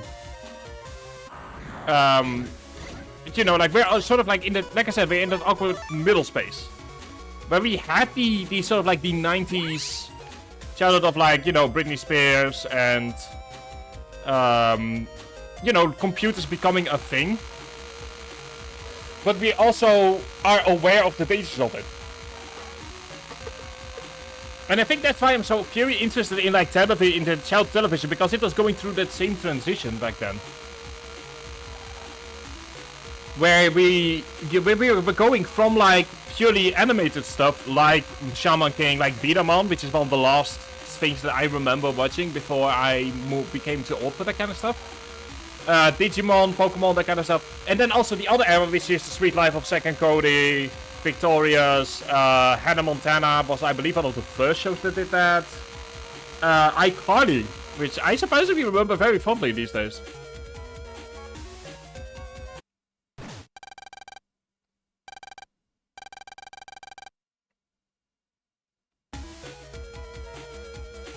So there is like... Oh wow, it's the only room.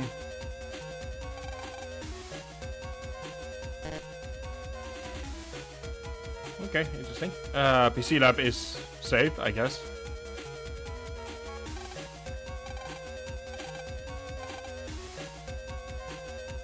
So children, this is why re-education programs are bad.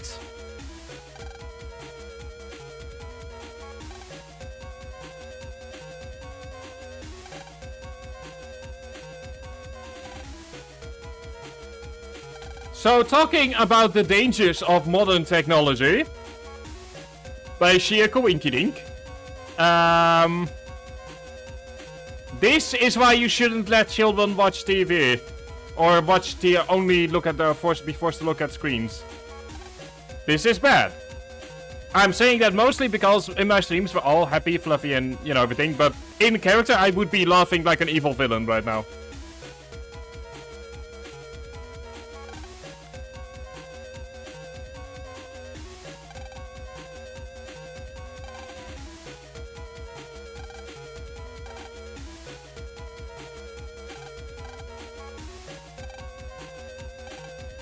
Also, might I just, you know, like, both of the classes we just went into are both first grade. The one class has already fully just accepted their new world, and over here, this is the actual reaction that a child would have of that age. So I just want to point that out, but if we're talking about, like, old versus new, I feel like that is no better way to explain it.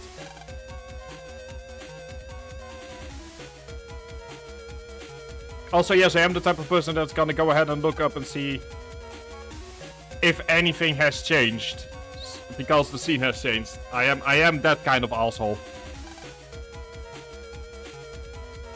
But yeah, like I can understand why I miss it as well. But I will say this: before it became a pandemic of like just those kind of shows, like stuff like iCarly is something that I used to watch as well because it was just genuine thing. Or oh no, wait, hang on. So here's one because I recently remember watching a documentary about that.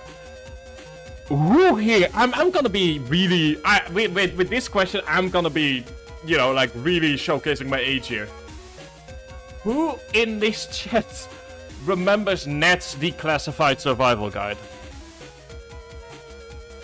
Like a genuine question here. Who here remembers Ned's Declassified Survival Guide? Because my sister was like utterly all over the place in it. She loved it so much that I got her when she was like 10, or but like 9 or 10 or something like that. Like she had just gotten her first DVD player. Like I said, I'm really revealing my age with this anecdote. So she had just gotten her first DVD player, and I had gotten some spare money from like doing a newspaper route. And for her birthday, I got like this box set of every single episode of Ned's Declassified. And I have never seen her be more over the moon than that moment, essentially. Like, she was so happy, and it's just a really nice memory. Of both, hopefully her and mine as well. I believe the teacher is in, there we go.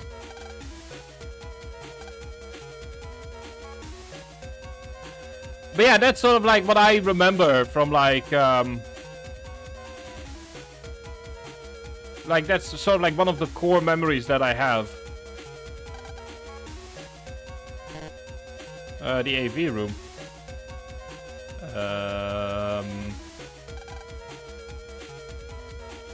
Is this the AV room?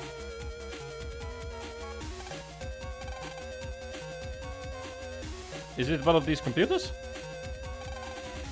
But yeah, like, I remember watching it a lot, and the thing is in the Netherlands, high school is very different from the way it is in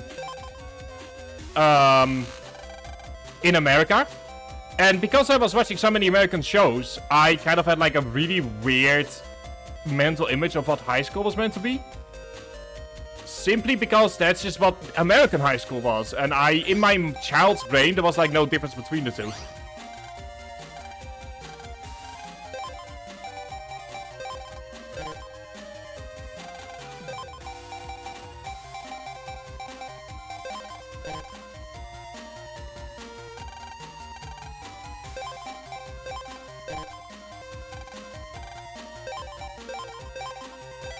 Okay, there we go. But yeah, so that's definitely a core memory of mine. Is like being a bit disappointed that high school wasn't the way that it was portrayed in the shows that I watched. And it took me until I was like 13 before I realized, like, oh, that's because they were American shows. And American high school is very different from Dutch high school, or even like American middle school is very different from like Dutch middle or from Dutch high schools. So yeah, that's definitely a core memory of mine if we're talking about like, you know, animation and stuff like that. There was also something else really awkward, which is that I, for a while, I was sneakily watching Yu-Gi-Oh! Because Yu-Gi-Oh! Was always up on TV at like 6:30 in the morning, and that was way before my parents were up. And they used to have this, and so there is this arc that's like on I'm not certain how much I remember of this, to be honest. There is like this arc in the show that's like on an, I believe it's like on a blimp of some kind, of an airship. And right as one of the more fucked up moments in the show happened, my parents were walking into the room, so they were very much like, you're not allowed to watch this anymore. But this is where it gets weird, in that I was allowed merch. I was allowed to play the game, I was allowed the games, I was allowed to like get merch from Yu-Gi-Oh! But I was not allowed to watch the show.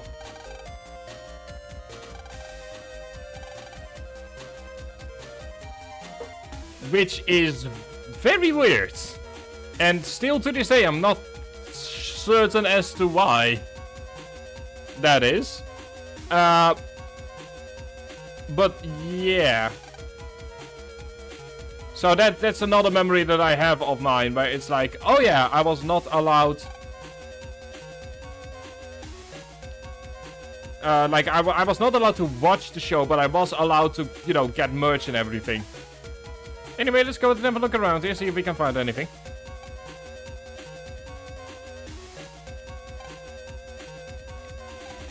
But yeah, if anyone else is like one of those kinds of stories, like, just let me know. Like, I'm currently in a storytelling mood.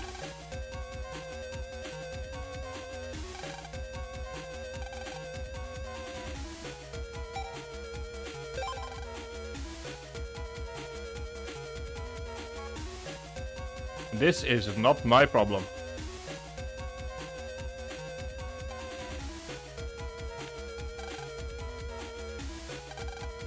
Oh, fine.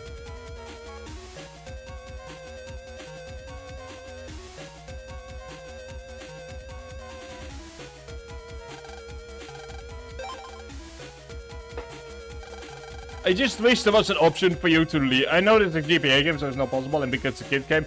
I kind of wish there was just an option that was like, leave, and there is this like little like text box at the end that tells you that the world was overrun and was like a war and stuff like that. That if only the kid hadn't left school, then all of this would not have happened.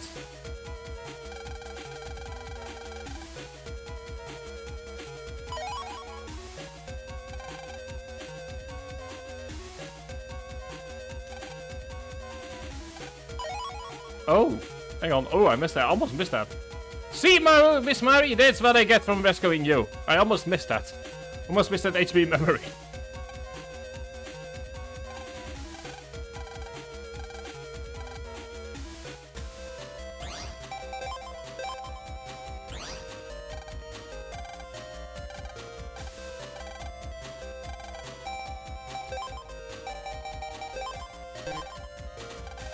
Okay, let's move on to 75.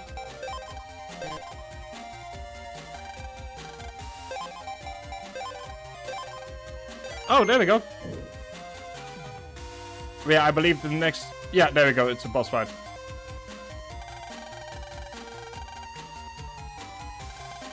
But yeah, so if anyone has any like memories about shows, just let me know. It's like, it's one of those weird things that everyone in my generation can see. We all kind of watch the same shows.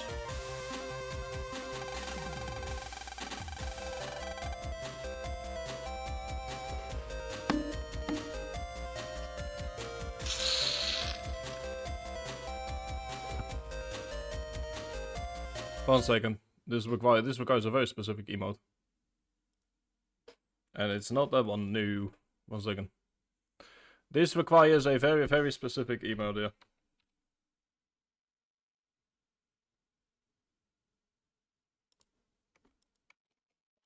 There we go. That's the emote that it requires. Just look at, just for a moment, just look at this. Also, before I forget, Haken. Yeah, Haken is a friend of the stream. And don't worry, I will be getting around to making some of these for every single one of you guys at some point. Yeah, it's an emote from Joseph Anderson. And I feel this kind of exemplifies my mood more than anything upon reading this. Yes, I will destroy the world. Because I can buy more chips. Which wouldn't be possible if the world is the... I'm not gonna question it. I am not gonna I'm gonna have to write this down a few times. I am not gonna question the logic of a kids game made in 2001. I am not gonna question the logic of a kids game made in 2001. There we go. Each time I do something like that, I'll just write it down somewhere. I'll just give myself homework to do.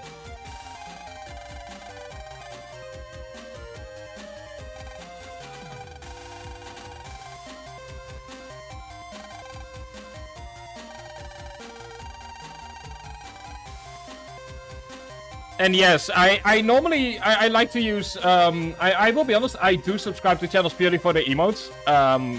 But yeah, the Anderson sip is I feel, it is such a mood that, yeah.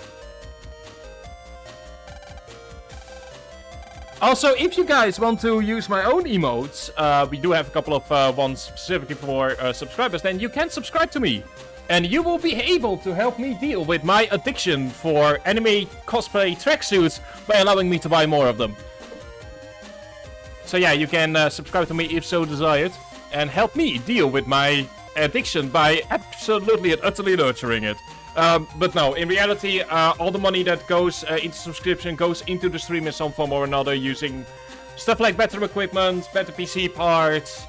There will be a green screen here someday, better cameras, programs that I can use for either YouTube or Twitch.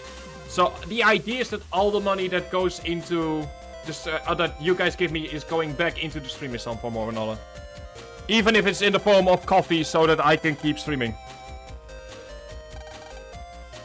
A NyQuil so that I can actually sleep before streaming.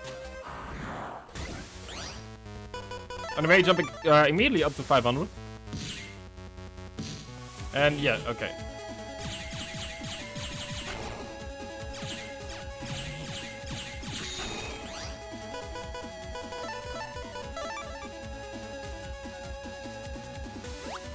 There we go. Are you gonna be changing stuff? No, you're not. Oh. Oops, there we go. Wait, are you just... Is that the only attack that you have? That feels a bit awkward.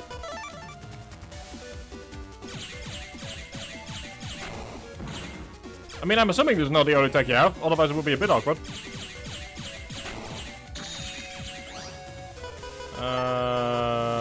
There you go.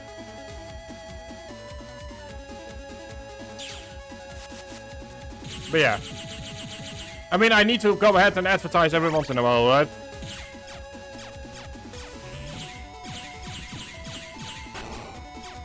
I'm also at the end of August. I should mention that I'm gonna be subscribing only stream again for a bit in order to do a more serious state of the channel.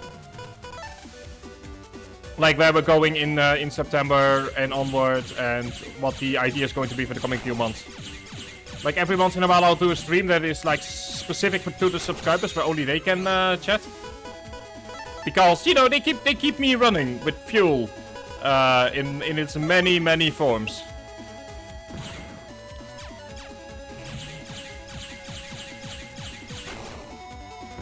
This is genuinely the only attack he has. Oh, never mind.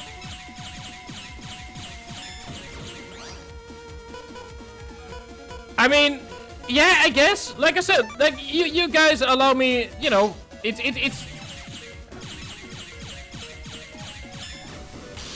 Ow. I might just not have... Hang on.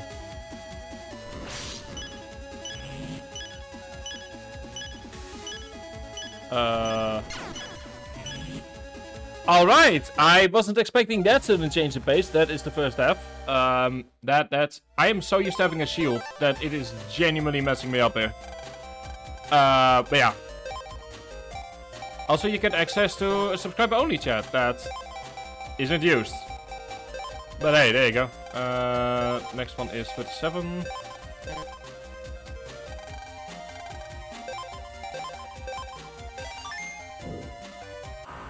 Okay, there we go. This time around, let's not make the same mistakes that I made before.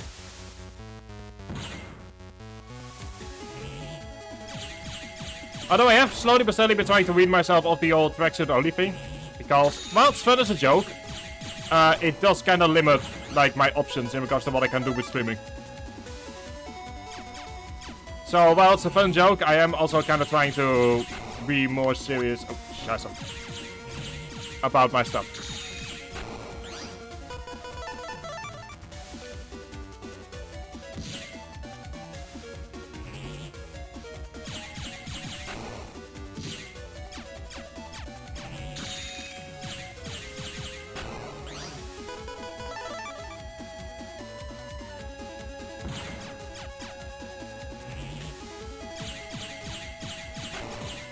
But yeah, it feels like Numberman is a bit of a jump up in difficulty here. Mostly because of the fact that it has an actual second phase.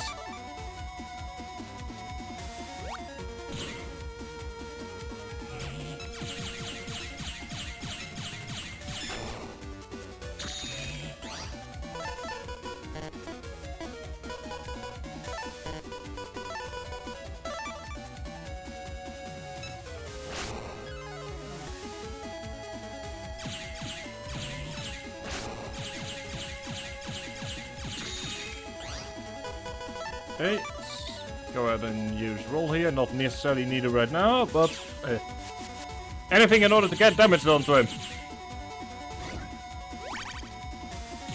This is still very much a 60 attack.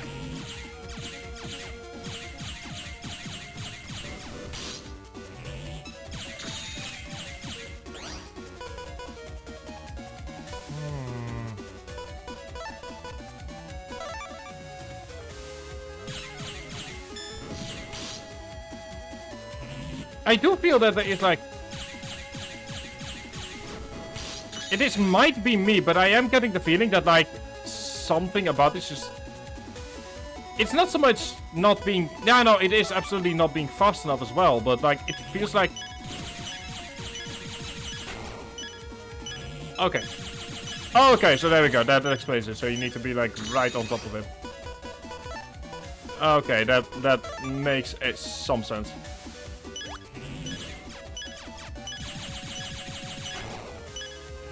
Okay, now I understand it. That's just... It's a bit awkward to learn this mechanic, like, in the wild. Anyway, there we go. Yeah, I'll be going until 7 PM, which is the normal end date for this kind of stuff. So that's another 20-ish minutes.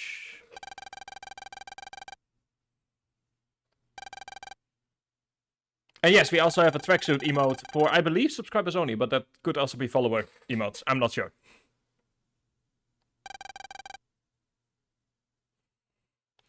But yeah, destroying the world for a bunch of chips. If they were actually tasty chips, I would have agreed with them, but...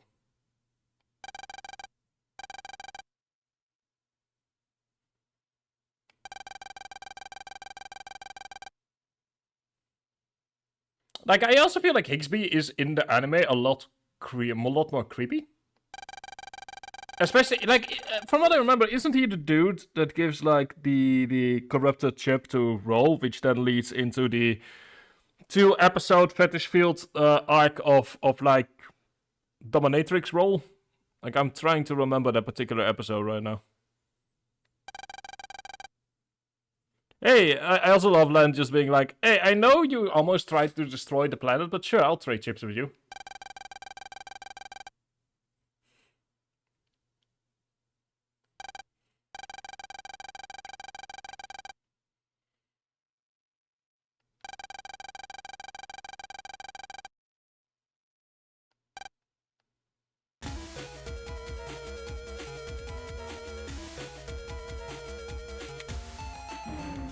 Yay, we did it!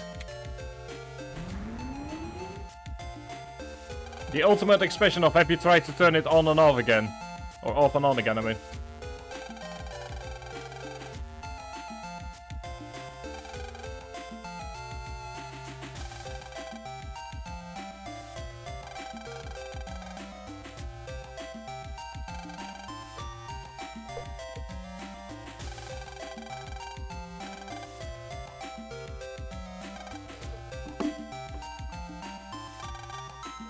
I also just love that, like, this is the first villain with a motive, and the motive is just more chips, please.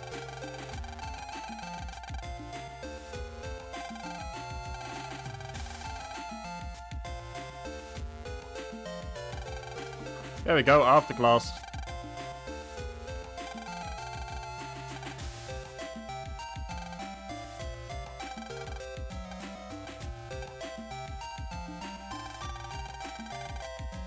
Yay! What such luck that the metro line is opening right now.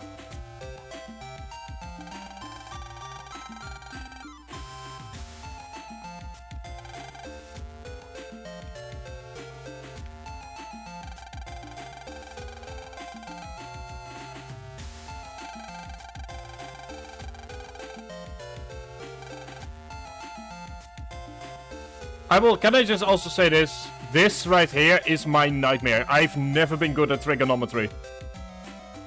And I just no. Just no.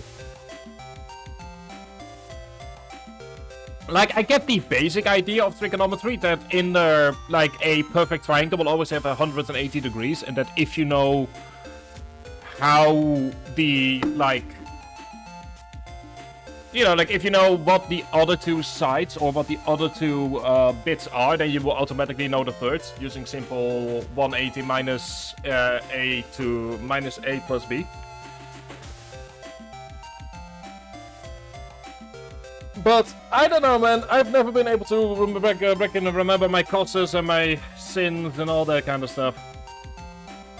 That was never my forte. Anyway, let's go shopping.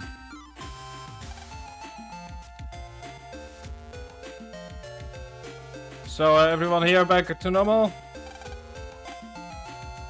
Everyone here is back to normal.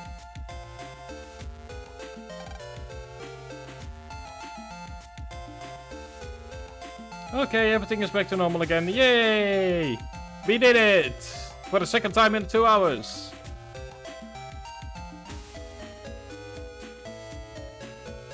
Holy mama. Wait, hang on, this is his school?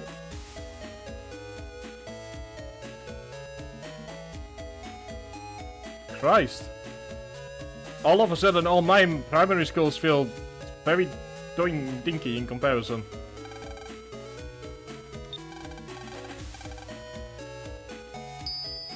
I suddenly feel like suddenly all of my primary schools feel very different in comparison. And there's another HP memory.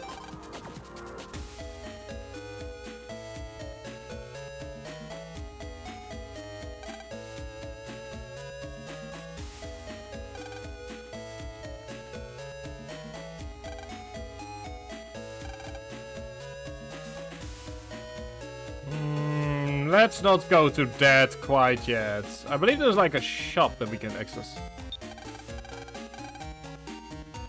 Ooh, pretty bird.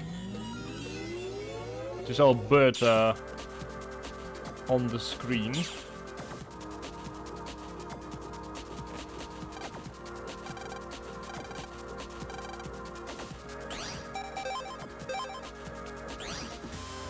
God, we've been given a lot of money, so let's go ahead and spend that money.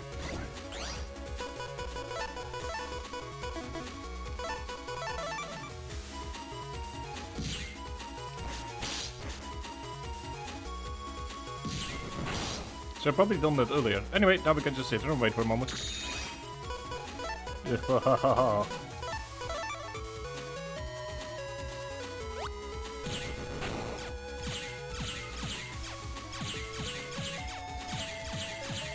This feels like a rhythm game more than anything, to be honest.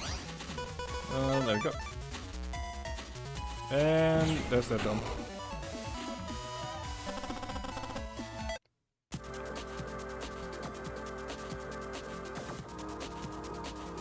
But yeah, so far, I mean, I am so far somewhat enjoying it, but I'm getting the weird feeling that I'm saying that because I'm still in the honeymoon period with this game. And that there will be a moment where I'll be like, God damn, why did I decide to do this?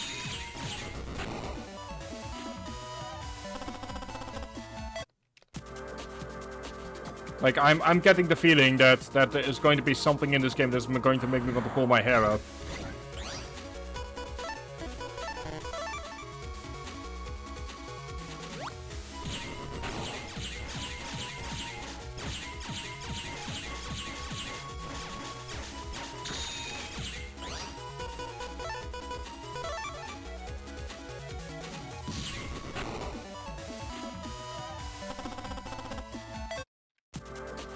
There we go, that is Shotgun K. Once again, not a name that should be anywhere near the name Shotgun.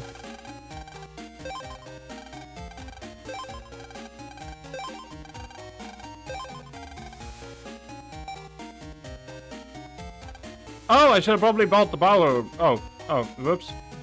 I probably should have bought the anything that's not to do with rolls. I have no idea. The thing is, I've played Battle Network 4 partially, 5 almost to fully finishing the post game, and 6 completely. But like 1, 2, and 3 are, like,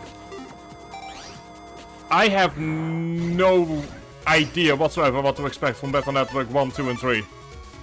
And that's not true. I finished Operation Shooting Star, but that's an upgraded version of Battle Network 1 with the ability to leave mid-battle without having to use a chip for that.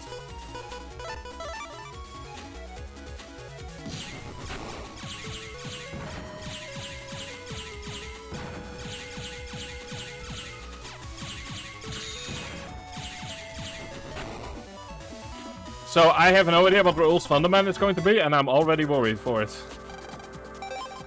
Anyway, we managed to get ourselves a bunch of HP memories, so that's going to be fun.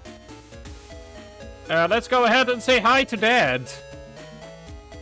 Hang on, wait, hang on. A game protagonist with both a mom and a dad. Huh.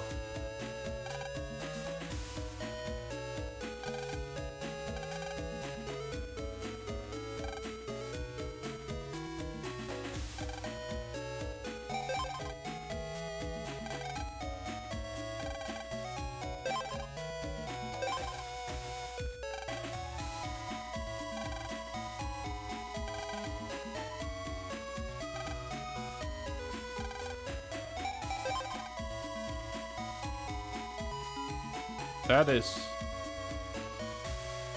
So, what's with this drawing right here? And this Mario and Luigi clone.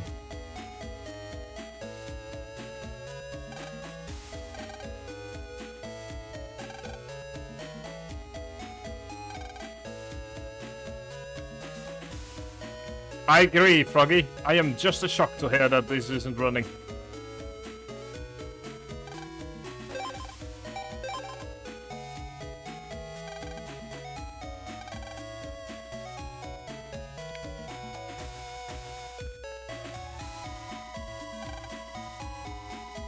But yeah, I am currently the frog and being shocked, I tell you, that something isn't running in this game as it should be.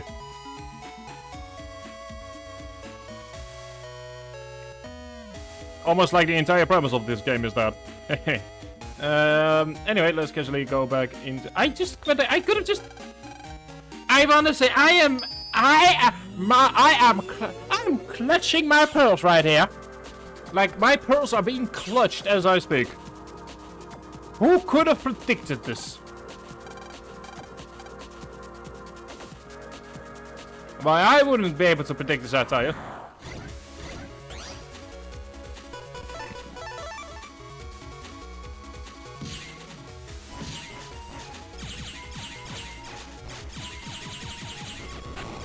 Anyway, let's go and get ourselves 2,000 zennies, because apparently I kinda messed up something here.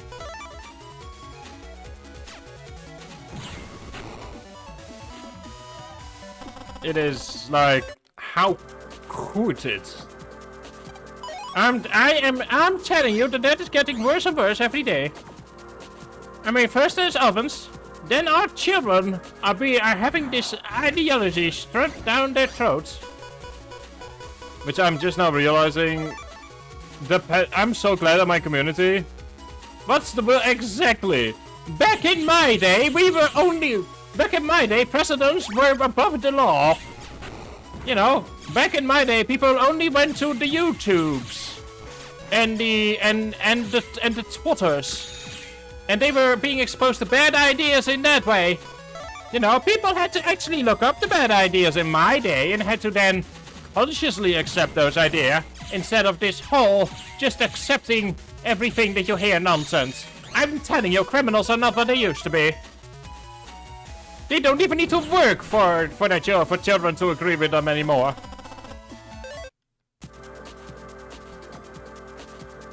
To anyone that's not aware of my normal content, I'm left wing. So yeah, I'm just saying that just in case, because I know that there's going to be at least one person that's going to listen to this and is going to be like, oh wow, I can't believe his opinions. You would be surprised, kid. Exactly, I'm the sanest Twitch streamer. I only have 5 controversial opinions in every stream instead of the usual 10.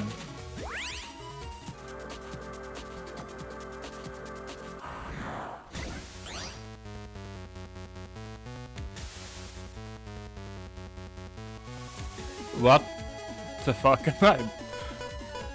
I get the feeling I made a wrong turn somewhere. Didn't I already kill you?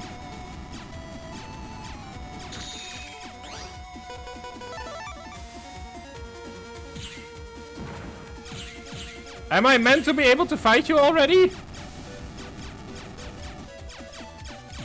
Oh well, looks like we can run away anyway.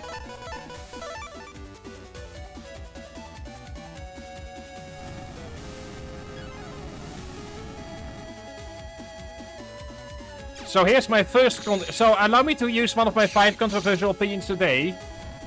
For this one. Milk goes in before cereal. There we go, there's one of my 5 controversial opinions. I know, it's a shocker. Like, you first put in the milk, and then you put in the cereal. That way you have a better idea of how much milk you really get.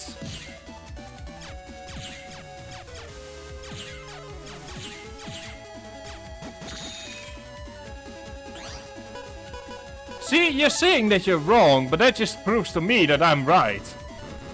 That's how the internet apparently works.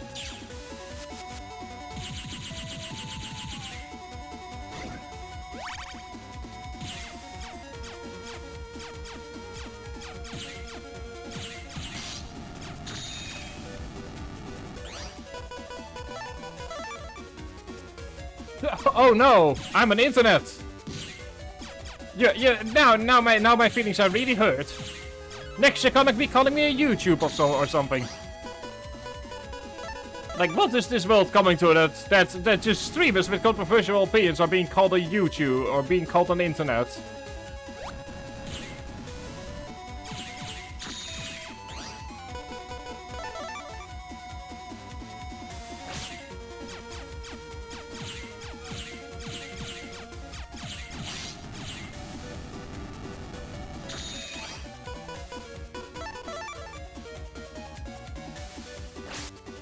Scheiße.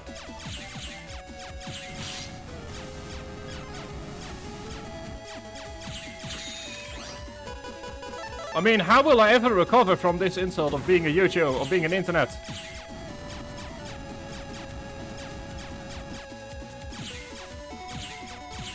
Alright, so I'm gonna be once again using one of my controversial opinion points. By saying that if video games should come in whole the moment that they are sold to the public. You know, like, I feel that if you ask $60 for a product, that it should be complete and with no additional bullshit like, oh yeah, you need to have another battle pass. So there we go. That's my second controversial opinion of the day. And for anyone screaming they can't do that, look at what Baldur's Gate is currently doing. I paid $60 for that game, and I'm getting a full experience. And the only thing that's like extra is like a deluxe edition with like some additional soundtracks and art book, which, to be fair, yeah, in my opinion, you're allowed to go and ask a bit of money for that. But yeah, so if you are a video game developer and you ask me to spend 60 of my hard-earned bucks on your game, then it better be complete. There we go. I'm sure that I've made it. Game is only... I know, right? I mean, you know, obviously what we really need is like you pay $70 for a game for the first chapter, obviously. And then there's a season pass where you can get the next, where you can, you know, like... Hang on.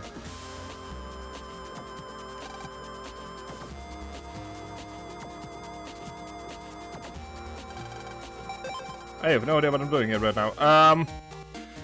But yeah, like, obviously it needs to be a season pass, where each chapter is only locked if you hit tier 100, which you can only get by paying an additional $40. Then there are obviously different monetization options, like we have, you know, like, obviously diamonds, which you can pay in order to, which turns the game into pay to win, but that doesn't matter. All that matters is that more money is being given our way. And, let me think of other things that you could do for that. You are dressed!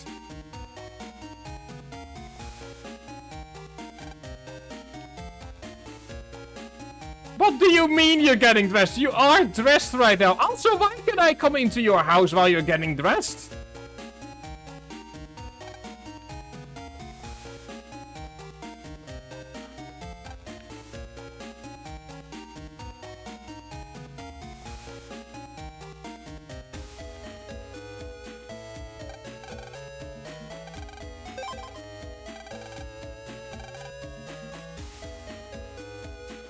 Oh yeah, absolutely. Also don't forget. Also don't forget that they say day one obviously comes with the day one patch that is at least the same size as the entire game, which is already 120 gigabytes. Now those 120 gigabytes aren't used for everything. But see, the first 10 gigabytes are the actual game. The under 110 are the different kinds of monetization purchases that you can acquire in the future, some undetermined time in the future.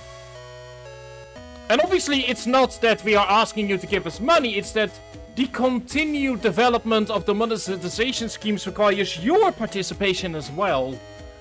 In the form of buying these legally distinct pieces of money or tokens that, when exchanged for real-world money, can give you different cosmetic advantages.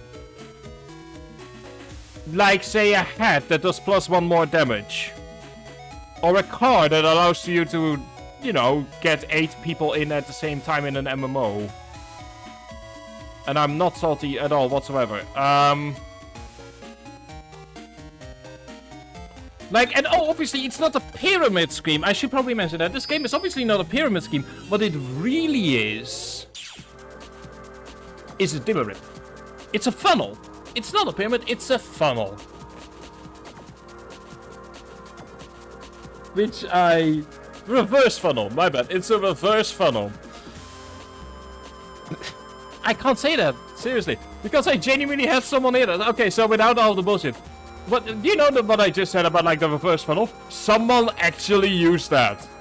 Someone actually went like on like this big congress for what was obviously a pyramid scheme. They went, this is not a pyramid scheme, it's a dimmer rip. It's a reverse funnel.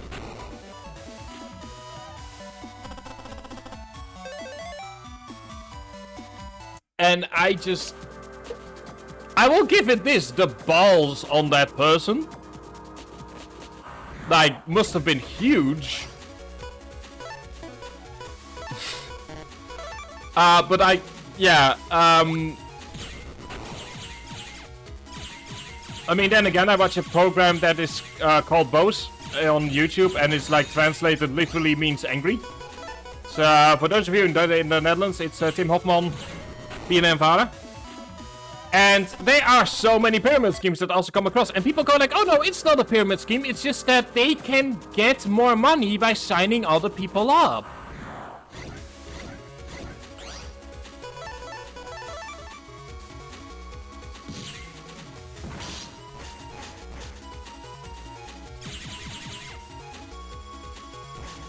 Which I'll leave to you how to interpret that. Exactly, it's just shaped like a... See, that's what we're doing. That's going to be my new innovation to gaming. It's the reverse funnel that just happened to be shaped like a pyramid, where you can get more game if you sign up 5 other people to this game, and the more people they sign up, the more game you get. There we go. And obviously you pay us 20 bucks a month for the privilege. You know, daddy needs to make money somehow.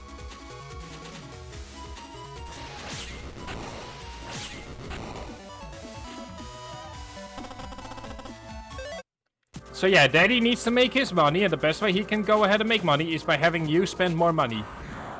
You know, daddy needs... Exactly. It is exactly, kids. And see, you're getting it. It's a pyramid plan. See, the top signer gets the entire game, and with every level that we go down, you get 5%. No. See, you get to earn 5% more of the game.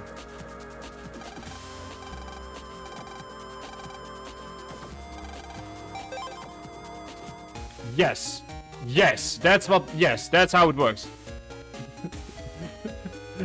Exactly. Exactly, shout out. We as developers obviously would like you to pay a bit more to shove a legendary loot box up your asshole. But think of the pride and accomplishment you will feel when that legendary loot box gets shoved up it.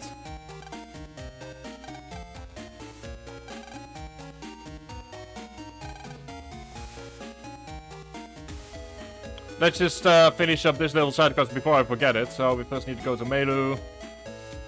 She's technically our neighbor. But yeah, that's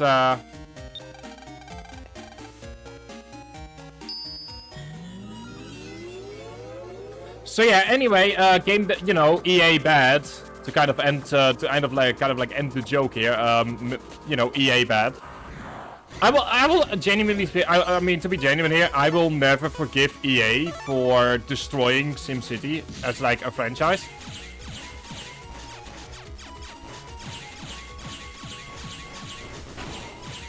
Actually, SimCity was actually my way of being introduced to zero punctuation. Because I was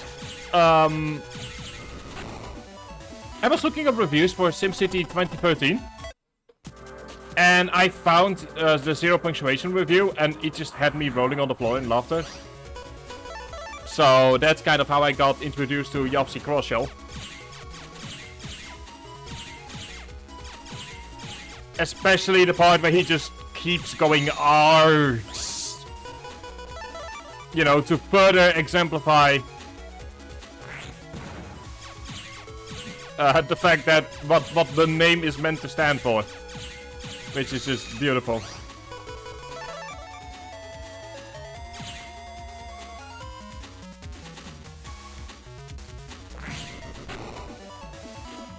Wahaha, I have reflexes. Recovery 50L and... Haha! Ooh. We can sneak into her computer now. Oh god, I just realized how bad that sounds out of context. Or even in context, that sounds bad. Don't do that, kiddos. Don't. No matter what Entertainment might tell you, don't. It's this universe's version of sliding into your DMs. Let me slide into your computer. God.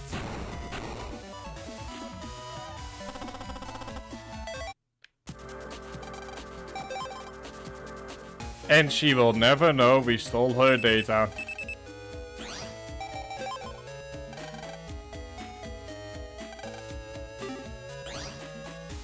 She will never know that we are a thief. As long as everyone keeps their mouth shut.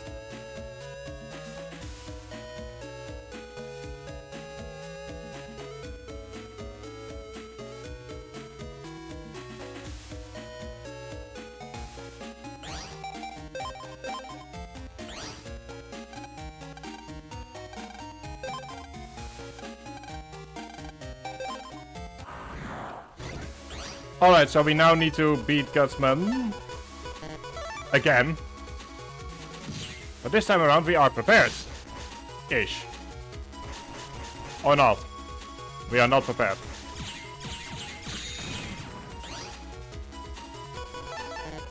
I mean, to be fair, the game is making it hard when the description is quite literally a nice, big, juicy cannon. Like, how can I take a game seriously that says that stuff?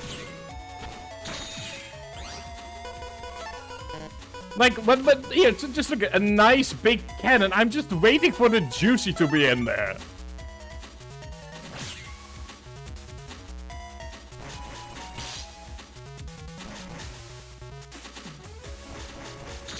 Like, the game is not helping its own fight here.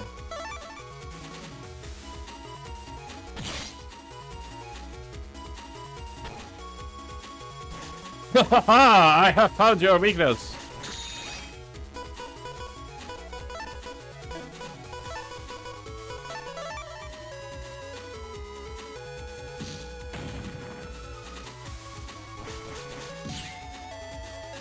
You can do nothing over here. You can do nothing. Never mind. You can start doing stuff over here. That is scary.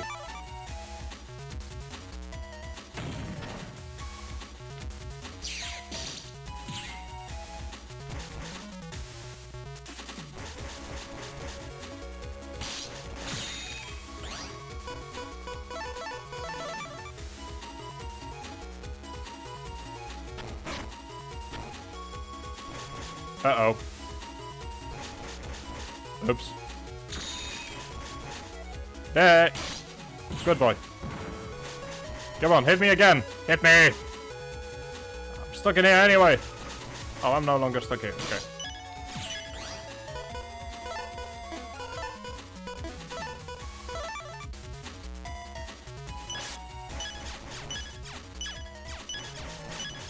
This is getting bad.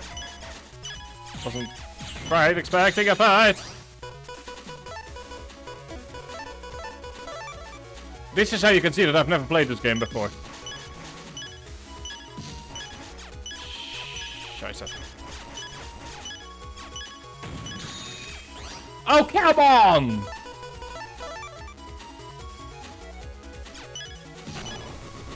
There we go.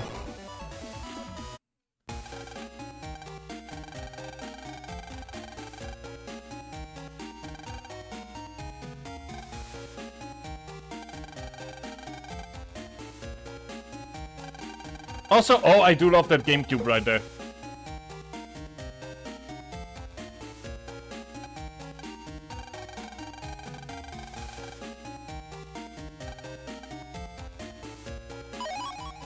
Alright.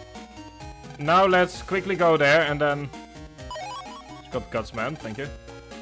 Oh yeah, I had a GameCube, like, as one of my first ever consoles. So I absolutely loved the Nintendo GameCube. Although, since I was a child, I had some very shitty game preferences.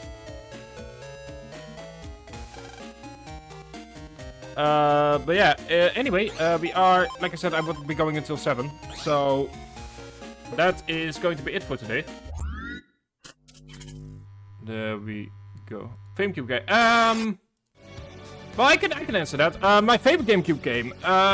Christ. So, as a child, it was a really shitty DuckTales game that I used to have. Let me go ahead and put on something else. Also, if you might notice, top right hand corner, I have changed some stuff. There we go. That's some good music. That is some good music right there. But yeah, was like one of those very awkward Darkwing Duck games, like as a child. As an adult, Mario Kart Double Team or Mario Kart DD Double Dash, because I had so many Mario Kart and Mario Party games on the GameCube. Like, it is insane. And thank you very much for the hydrate. I have been hydrating and stretching in the meantime. That was like one of the only games that I had. I had to like spend multiple months with only Double Dash. And I also didn't have a second controller for the longest time. So I wasn't aware of like how multiplayer used to work. Exactly. So anyway, that's it for today's streams. I have officially returned to that 4 p.m. time slot from Monday to Saturday. Sundays is always kind of whenever I wake up. Tomorrow we're going to be having more Ace Attorney Chronicles. We're going to be finally finishing up Case 4. Christ, I'm sorry, I'm suddenly talking fast. Monday is my day off as per usual. Then Tuesday we're going to go ahead and continue with Mega Man Battle Network 1 and in cosplay then in that case, assuming it's not all 35 degrees out of nowhere. If you live in Europe, somewhere in the east, I wish you the best of luck with the heat. If you live in the west, I wish us the best of luck with the rain. No, I don't think I'm gonna be raiding anymore. Let me have a look here. If you want to go ahead and support the stream, don't forget to go ahead and follow and or subscribe. You know, I need to keep my tracksuit addiction needs to, you know, get funding from somewhere, and you guys are my funding for that. So I wish you all absolutely amazing rest of your weekend, and I'll see you either tomorrow for more Ace Attorney or on Tuesday for more Mega Man Battle Network 1. Have an absolutely amazing rest of your Saturday. And if, like me, you're like me, enjoy Baldur's Gate 3. Have a good one.